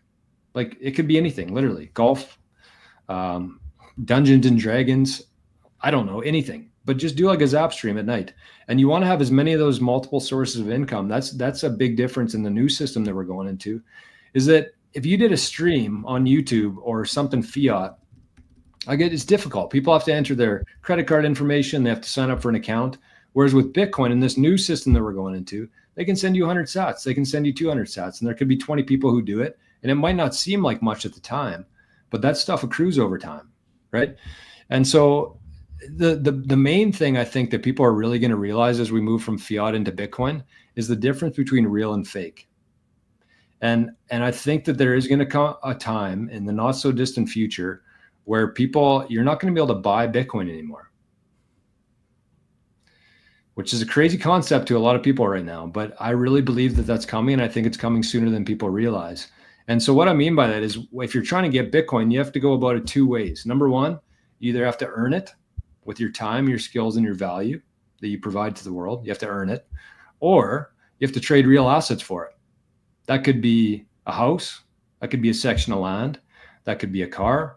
That could be an ounce of gold. But people who hold Bitcoin, people who have Bitcoin in the future, aren't going to trade fiat for it. Why would they? Why would you trade a fake asset for a real asset? It doesn't make sense to me now, and it's not going to make sense to most people in that future. So I think that that's the main thing, is people are going to really understand the difference between real assets and fake assets. And so just enjoy these times while we can still spend $1 of fake money for 1,000 units of the greatest currency that's ever been existed before. Couldn't have said it better myself. Yeah, for sure. And I just look, if you guys want to know what we're going to look like next week when we do our first stream on the Bitcoin Amigos channel, that's what you're going to see. Okay. We're going to come riding in. Listening to the song. Yeah. So happy. I'm so psyched that you're all here. Like, as we said, next week, we're going to do it on the Bitcoin Amigos channel. All the links are below, so you could subscribe to everything, to the YouTube channel. Yeah. We're going to do some big things on this channel, guys. I'm talking about everybody in the chat. We're gonna do some things that maybe you two don't know we're gonna do, but I've already written it down, and we're gonna be taking this thing on the road. We're gonna be going to panels, you know, what is it? The Bitbot Bloom. Oh, we'll be there. We'll have a panel there. We'll be doing all kind of stuff for sure. Yeah, we're gonna get merch and outfits. We're gonna launch our tissue company, SATS. Amigos rock, love it, right? Oh, thanks, rock roll. Let's go. Yeah, it's just great. It's just great. We're so psyched about this. Can we go over to the Zap stream? What are they doing over there? Can we see that or no? Or is that a different screen? Zap stream's buzzing, actually. Yeah, here it is. What's up, everybody, on Zap.stream? I'm gonna blow it up, see if I can get the chat bigger, right? All right. Is that a live chat too? That's cool. Yeah, it is the live chat. Spaceman is on fire over here. So, Spaceman, we appreciate you. Everybody else here, Letha, zapping. Look at all these zaps. Thank you, Letha.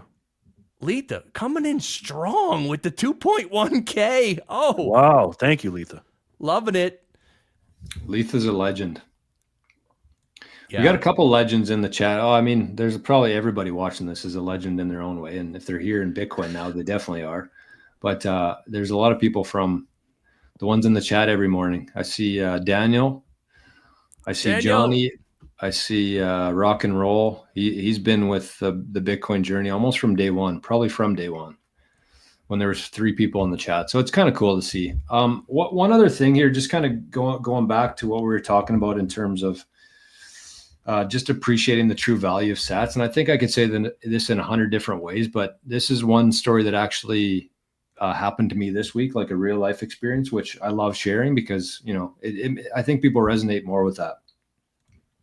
So I was talking to a guy, and he might actually be watching the show. I don't know if he's in the chat or not, but I was talking to a guy from this area, and he gave me a call last week, and he's been running a business for about 15 years here in the area. And he's looking at selling it. He wanted to sell it a couple of years ago, but the deal never went through. And so he's looking at selling it for $1 million. And he's actually going to sell for Bitcoin. He's a Bitcoiner, and the guy who's buying it from him is a Bitcoiner as well. And so the math on this, I want to talk about the math on this. So right now, $1 million here in Canada is about 6 Bitcoin. 6 Bitcoin, right? So if you think back about 10 years ago, right? And so this is just, I want to really drive this home for people, because don't think that this is like done now. Like, think about this times 5 in 10 years from now.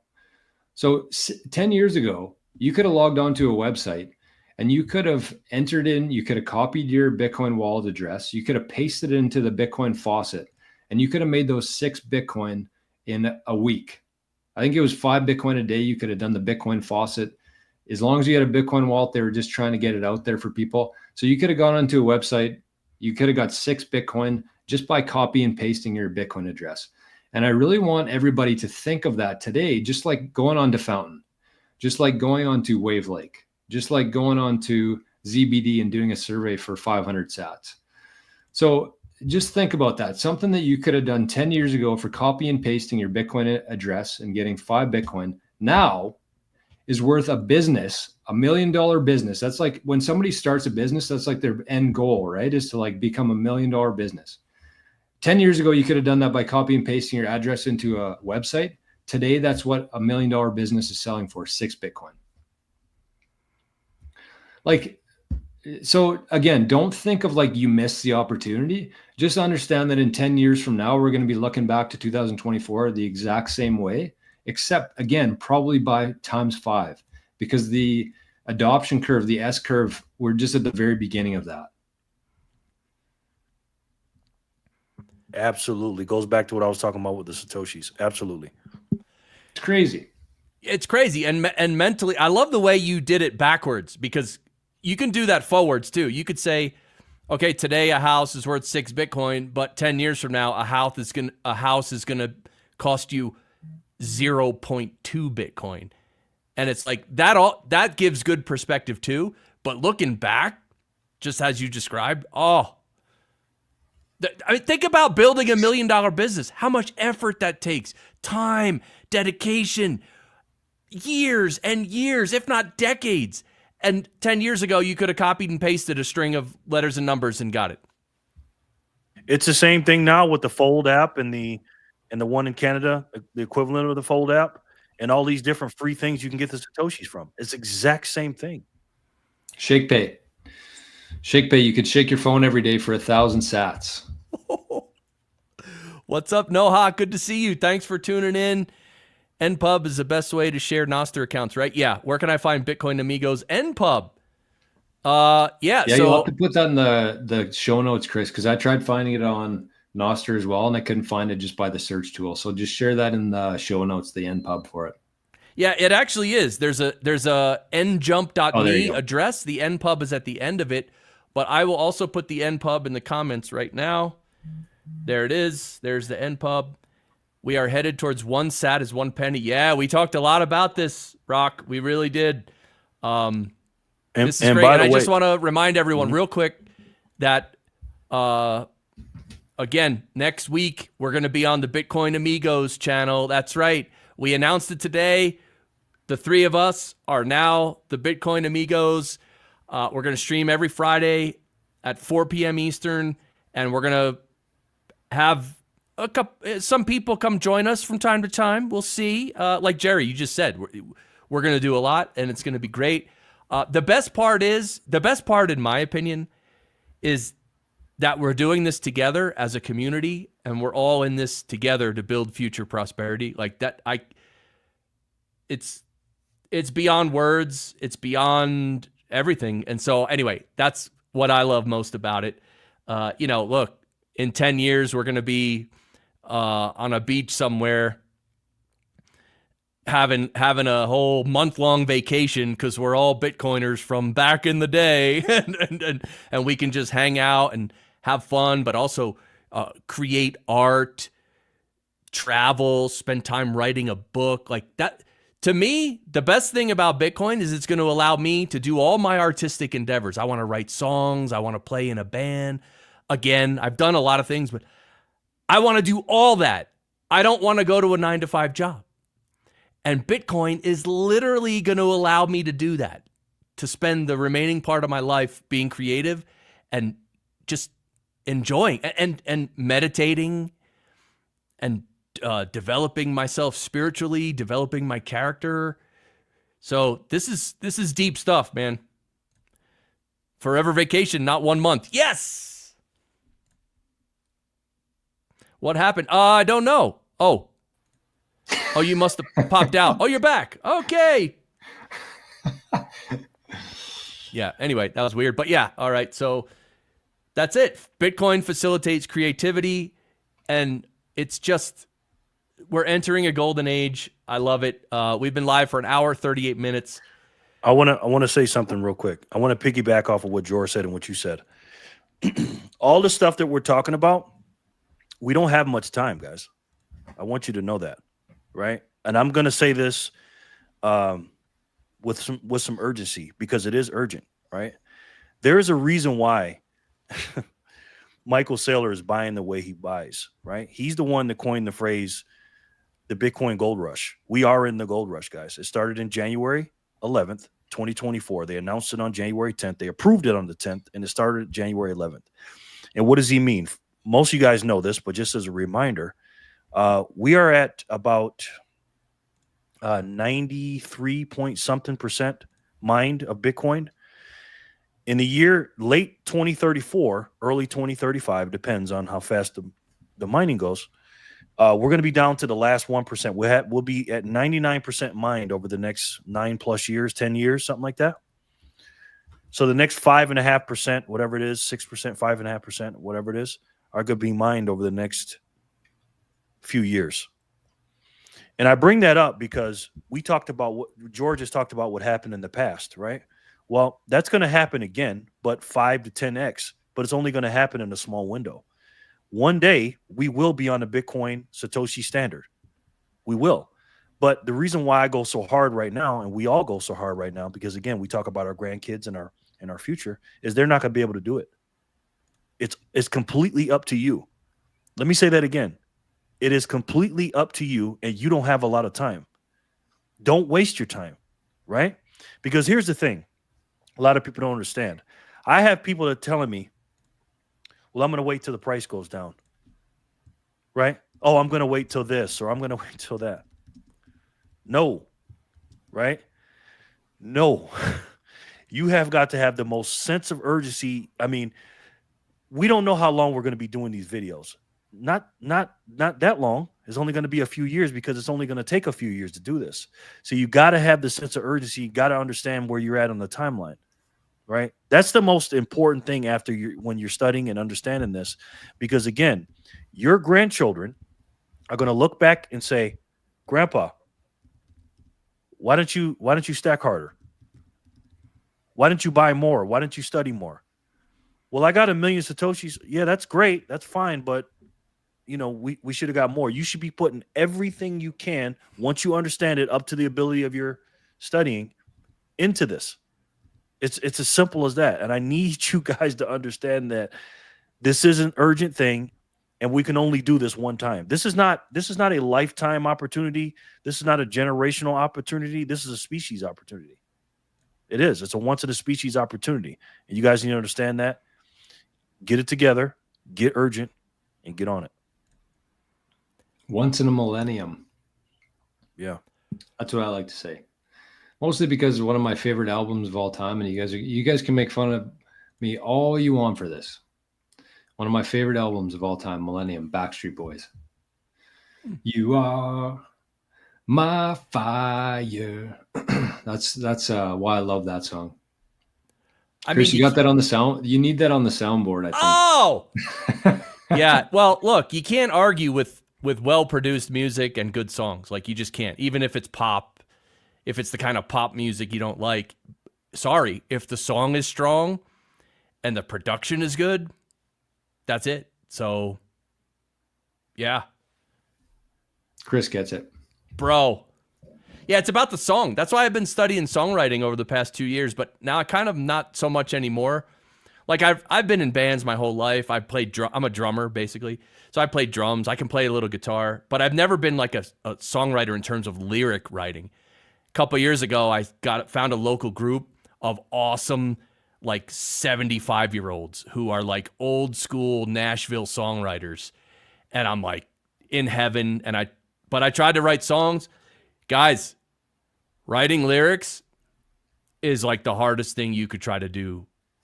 It's so hard. It's so hard. I would imagine so, for sure. Yeah, it's like that famous quote. I would have written you a shorter letter, but I didn't have the time. Meaning, to condense something and to make it condensed and nice, it just takes forever because it's... Anyway, that's something I do want to write more songs, Jerry. Yeah. Speaking of Nashville, you just brought that up. It reminded me, Robin Sear did a podcast with a guy, the one or two before yours, Jor. He was in Austin, Texas, right? Did you guys see that one? No. Okay. It was a good one. And the guy is basically saying that in America, Austin, Texas is almost, I don't know if it's Austin or Nashville. It's kind of like the Bitcoin capital, kind of, because Austin has a lot of Bitcoiners and a lot of things going on. My message to you guys is this: whatever town you're in, because you're the Bitcoin guy or the Bitcoin gal in your town, right? Obviously, what I want you guys to do is focus on making your town a Bitcoin town, making your city a Bitcoin city, right? we have meetups here in Las Vegas, and we have things, and I haven't gone to them yet, but I need to do better with that. But I, again, I'm in Las Vegas, so I'm in a big city, whatever. It doesn't matter wherever you're at, and put it on the map, right? Become infamous or famous in your town, if you will, of being that annoying Bitcoin guy. Not super annoying, but make your town a Bitcoin town. I'm sure Jor's done that. Chris has been working on that. I need to do a better job at that, right? But you got to be obsessed. It takes some obsession. You got these people out here that are lazy and just go to work, and the robots and stuff like that, because they don't understand what's going on. But when you look at the people that are the highest level people, they're crazy, man. The David Goggins, the Kobe Bryants, the people out here that are just, you don't have time for anything else, right? David Goggins, he did a thing the other day. Somebody said, "Oh, are you on your hero arc?" I don't know if you saw it. And he's talking about he said, "What do you mean? What's a hero arc?" This is David Goggins. What are you talking about? He's like, "Oh, when you go like this, and then you go up here like this." He goes, "Arc." He goes, "Nah, I'm on a hero circle. December, January, all year round. I'm doing it. I don't just study Bitcoin 3 months a year, talk about Bitcoin 2 months a year. We do it all year long, right? So be the Bitcoin guy or girl in your town. Make your town and think about that. If you orange pill one person, they can do 2 and they can do 4. Jor has a great analogy about that with the football stadium. If you want to share that when I'm done.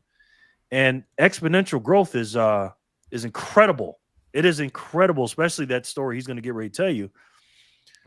But the more people you talk to, the easier it's going to be. But make sure you're the Bitcoin guy, and make sure that your town becomes the Bitcoin town or city. Yeah, I mean, I don't want to go through the whole thing here because it takes a little while, but I will say I talked about it on Robin's podcast, which was just released today, Robin Sayers show. So definitely check that out. If you're somebody who's interested in like the Bitcoin business, starting your own business, earning SATS, like definitely check that episode out. I also just had this week I started a new podcast. It's called Project Potential. And so it's only on Spotify and Fountain. It's not on YouTube or anything. I want to just do audio only. But the focus of that podcast, they're going to be about half hour, 45-minute shows, just talking about Bitcoin, how it's going to unlock so much potential in the world, and how it translates to business. But just going back to what Jerry was saying, like if you filled a stadium, it just goes to show the power of exponential growth. So if you started filling a stadium, I'm not going to give it away. Go watch the show. I also have a clip on my YouTube channel. It's called the Bitcoin Flood, and so you can find it. It was a couple weeks ago, but definitely check it out. It's absolutely my favorite analogy for exponential growth and how fast the last 90% of things happen versus the first 10% of things. Yeah, because we're all used to doing the one, what would you rather have, $1 million or the penny double for 30 days? That's a pretty good one too, but I think this one hits it much, much better. Hey, Jerry, I got a question as we wrap up the show here. We'll probably cut her off in like the next 5-10 minutes, eh? Yeah. Jerry, you mentioned today on your channel, on your video that you posted today, you said that you wish that we argued more and we had things in disagreement. And you said that you disagree with me on a couple things. So I'm interested. I'm curious to see what you disagree with me about. Well, it's what do they say? Drawing straws, or what is it called? What's that thing? Nitpicking. So nitpicking. So one thing I disagree with you with is you don't like orange pilling. You don't like that. And I disagree with that. I don't like the term either that much, but I do like it in the sense of, because I use the matrix term. But I disagree with you on not talking to people about Bitcoin, because I do it all the time. And so I think, and again, you are right when you say, if you give somebody a video, they're not going to freaking watch it, right? If you give somebody a book, they're not going to read it. I agree with that, right? But if you do it in a subtle way where you got a shirt on, right? Or you're,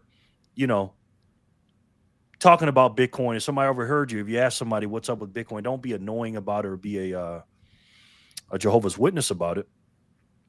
Talking to people, in my opinion, I believe, like, again, it's like the cure for cancer, and I have it.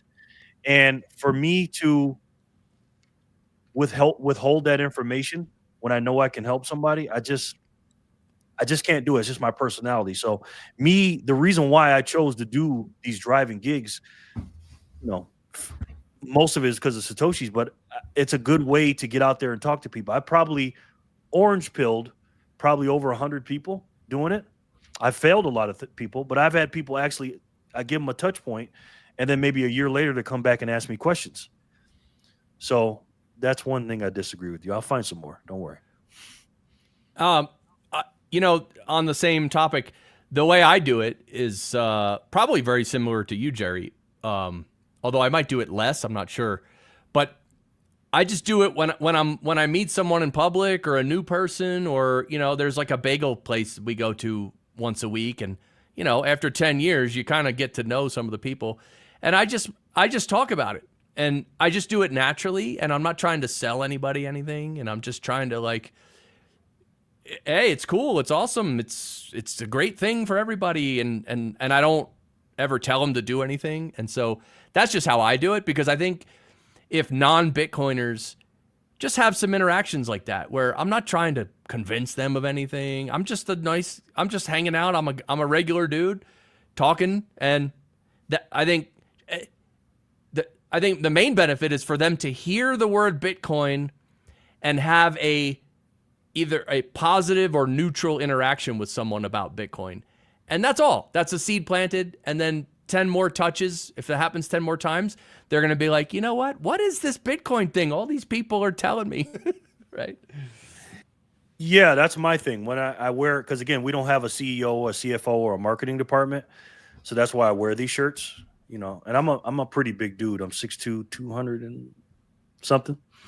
So when I go places, you know, I kind of stick out, you know, when I, you know, and I got these shirts on, and I know, you know, even when I walk in the room, people are going to look at me anyways, but having this shirt on or anything, they're just going to be like, you know, what is that? Or, you know, or something like that. And I try to explain it. You want to say something, Chris? Sorry. Oh, no.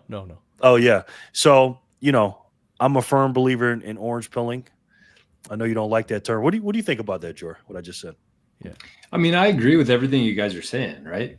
I just don't like the term orange pill, because it seems like you're forcing it on somebody. That's the only thing that I disagree with, is that if you have an orange pill and it's like you're shoving it down their throat. And I love saying that, because I always say that nobody wants anything shoved down their throat, but then, you know, some people do. Okay, but, terrific.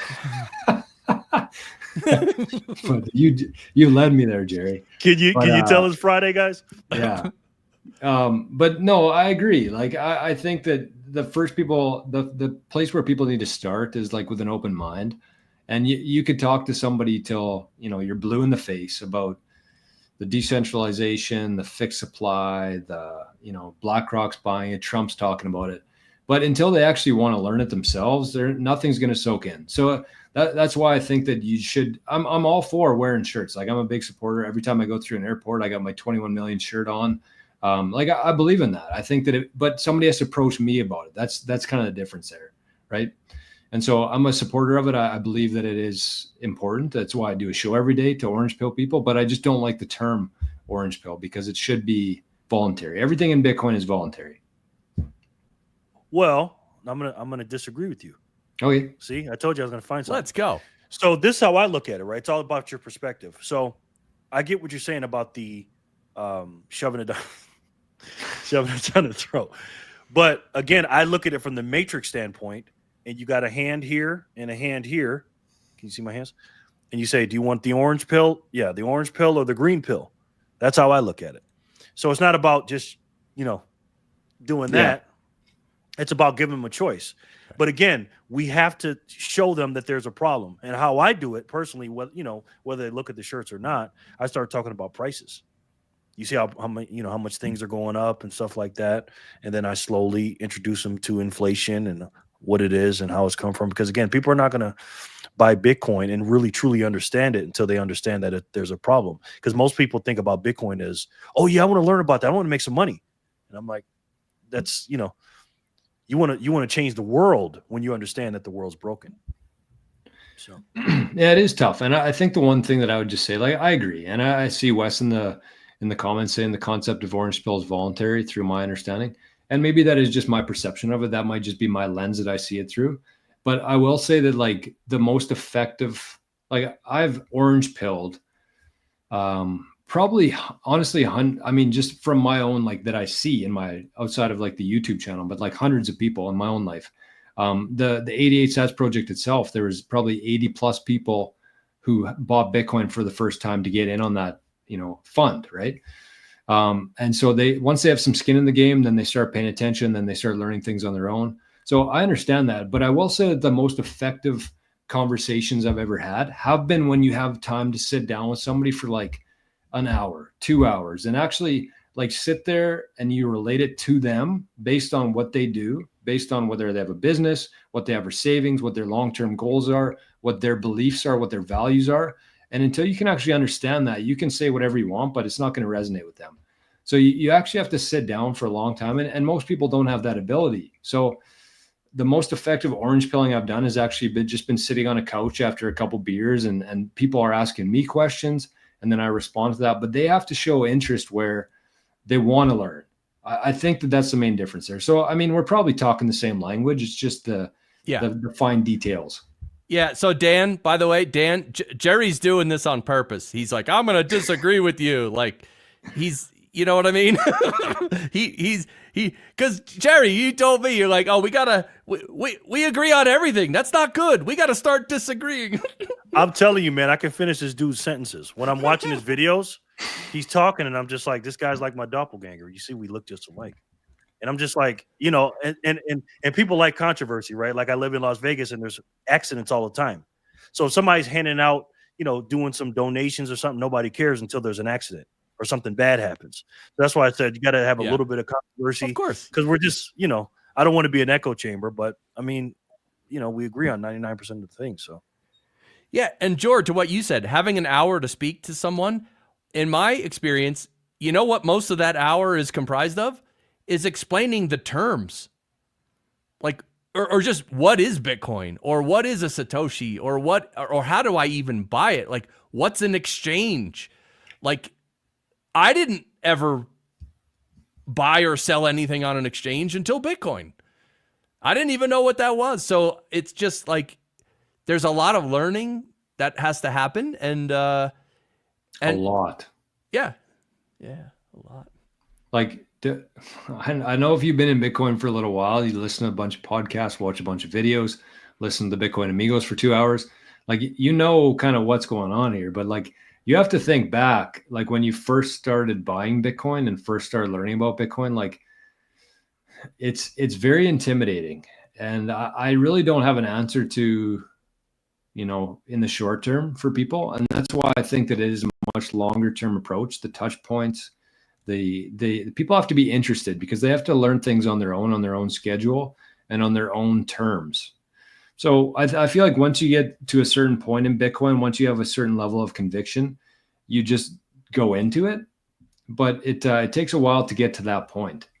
And so I think that, the reason why we do shows like this, the reason why I do a show every morning is because a lot of these things you have to talk about for a long time for people to really understand. And you might have to say it 20 times and people might have to hear it 20 times for it to really click.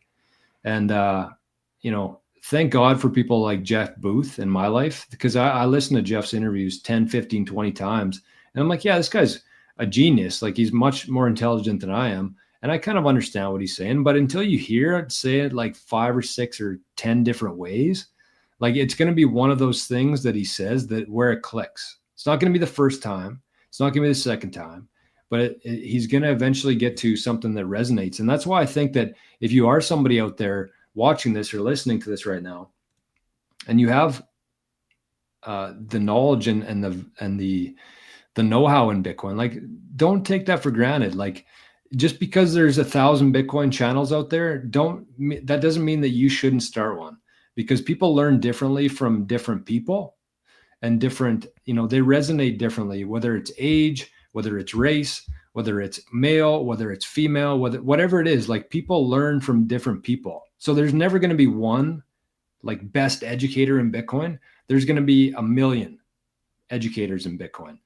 So just be aware of that, and going back to like the earning sats every month and trying to build up your own strategic reserve for your family. Like just try things out, throw some shit at the wall, start a Zap, get onto Nostr, start earning sats, and just watch what happens with it. you never know what's going to happen, and get past like the first 30 episodes where you sound like a dipshit and just go with it. Welcome, verbal ass whooping. Oh, wait, I totally said that wrong. Verbal ass whooping. I paused in the wrong place. I said verbal ass whooping. It didn't make sense. Welcome. You're late, and actually we're about to end, so but you could obviously watch the replay, but really appreciate that you're here. We appreciate that you're all here. We enjoy hanging out, talking, engaging with the chat. So I think we should pretty much wind up. So why don't you guys have any last words, and then we'll do the final plugs. Stack Bitcoin, stack Satoshis, study it as hard as you can. Do it for your family and your generations, and everybody that you love. Make sure they know about it too. And then thank you guys so much for enjoying these or watching these videos. And we got some big things coming, guys. I really appreciate you.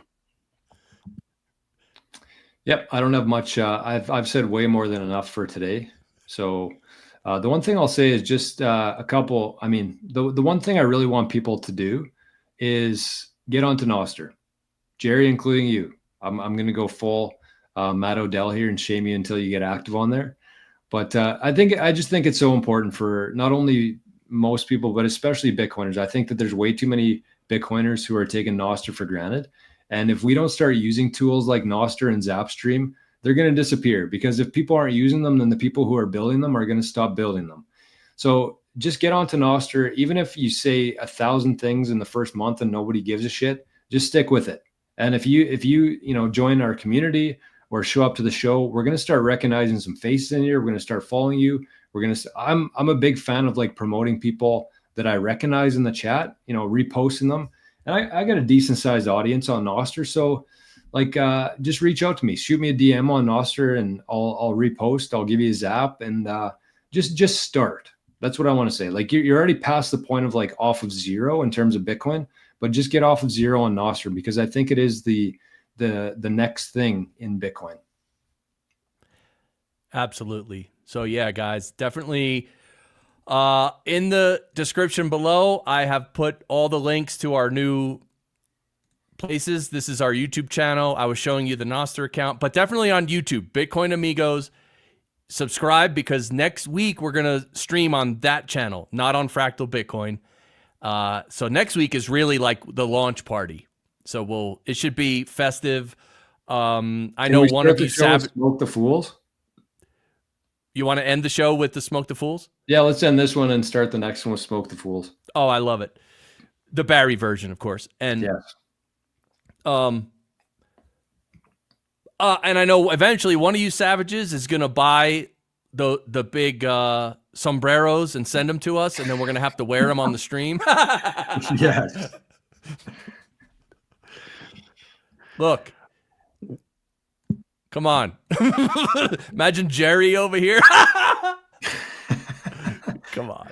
And make sure you guys, for my viewers, make sure you subscribe to Chris, and make sure you subscribe to Jor. Yes. 88 SATS Radio, Chris, Fractal Bitcoin. Right. And Jerry Loves Freedom. All those links are below too. So we each have our own channels, but now we're coming together to do Bitcoin Amigos. Hey, I see that. It's wonderful. There. I found it. Subscribed. We got 19 subscribers on there. That's good. Good start. Okay, so here we go. This is on Wavelake, guys. Just a reminder, you can hear that this is the only place where you can hear, you see right here, it says official Barry version. This is the only place in the world where you can hear this. I posted Chris? the link. What? Sorry, I just want to jump in and let people know like how they can zap it, right? So if you go to Wavelake, you got to download the app on whether you're on iOS or Google, you just download Wavelake, and then you have to create an account.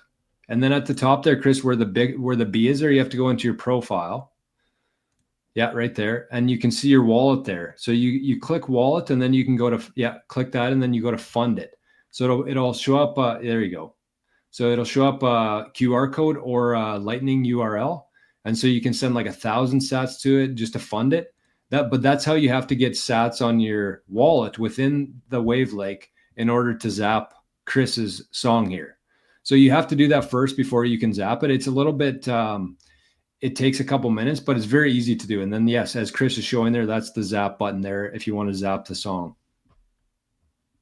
Sweet. Yeah.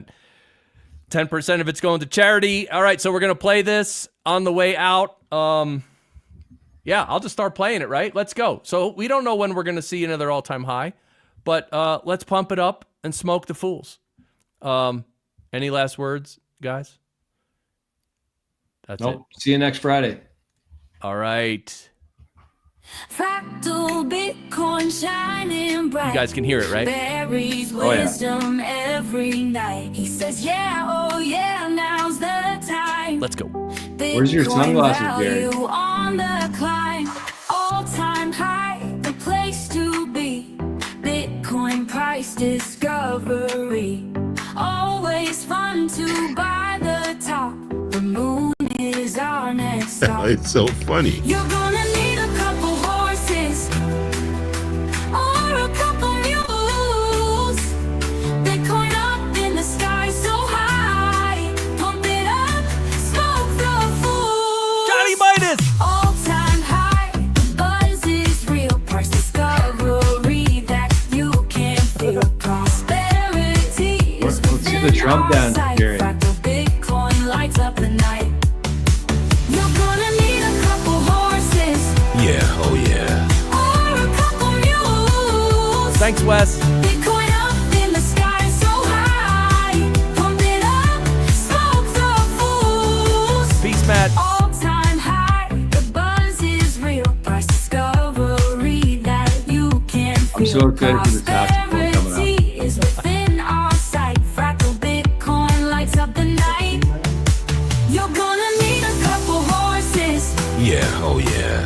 or a couple mules. Bitcoin up in the sky so high. Pump it up, smoke the fools. Gary says, oh yeah, again. Bitcoin's running, tell a friend. Forget the doubts, embrace the light. Bitcoin shining oh so bright.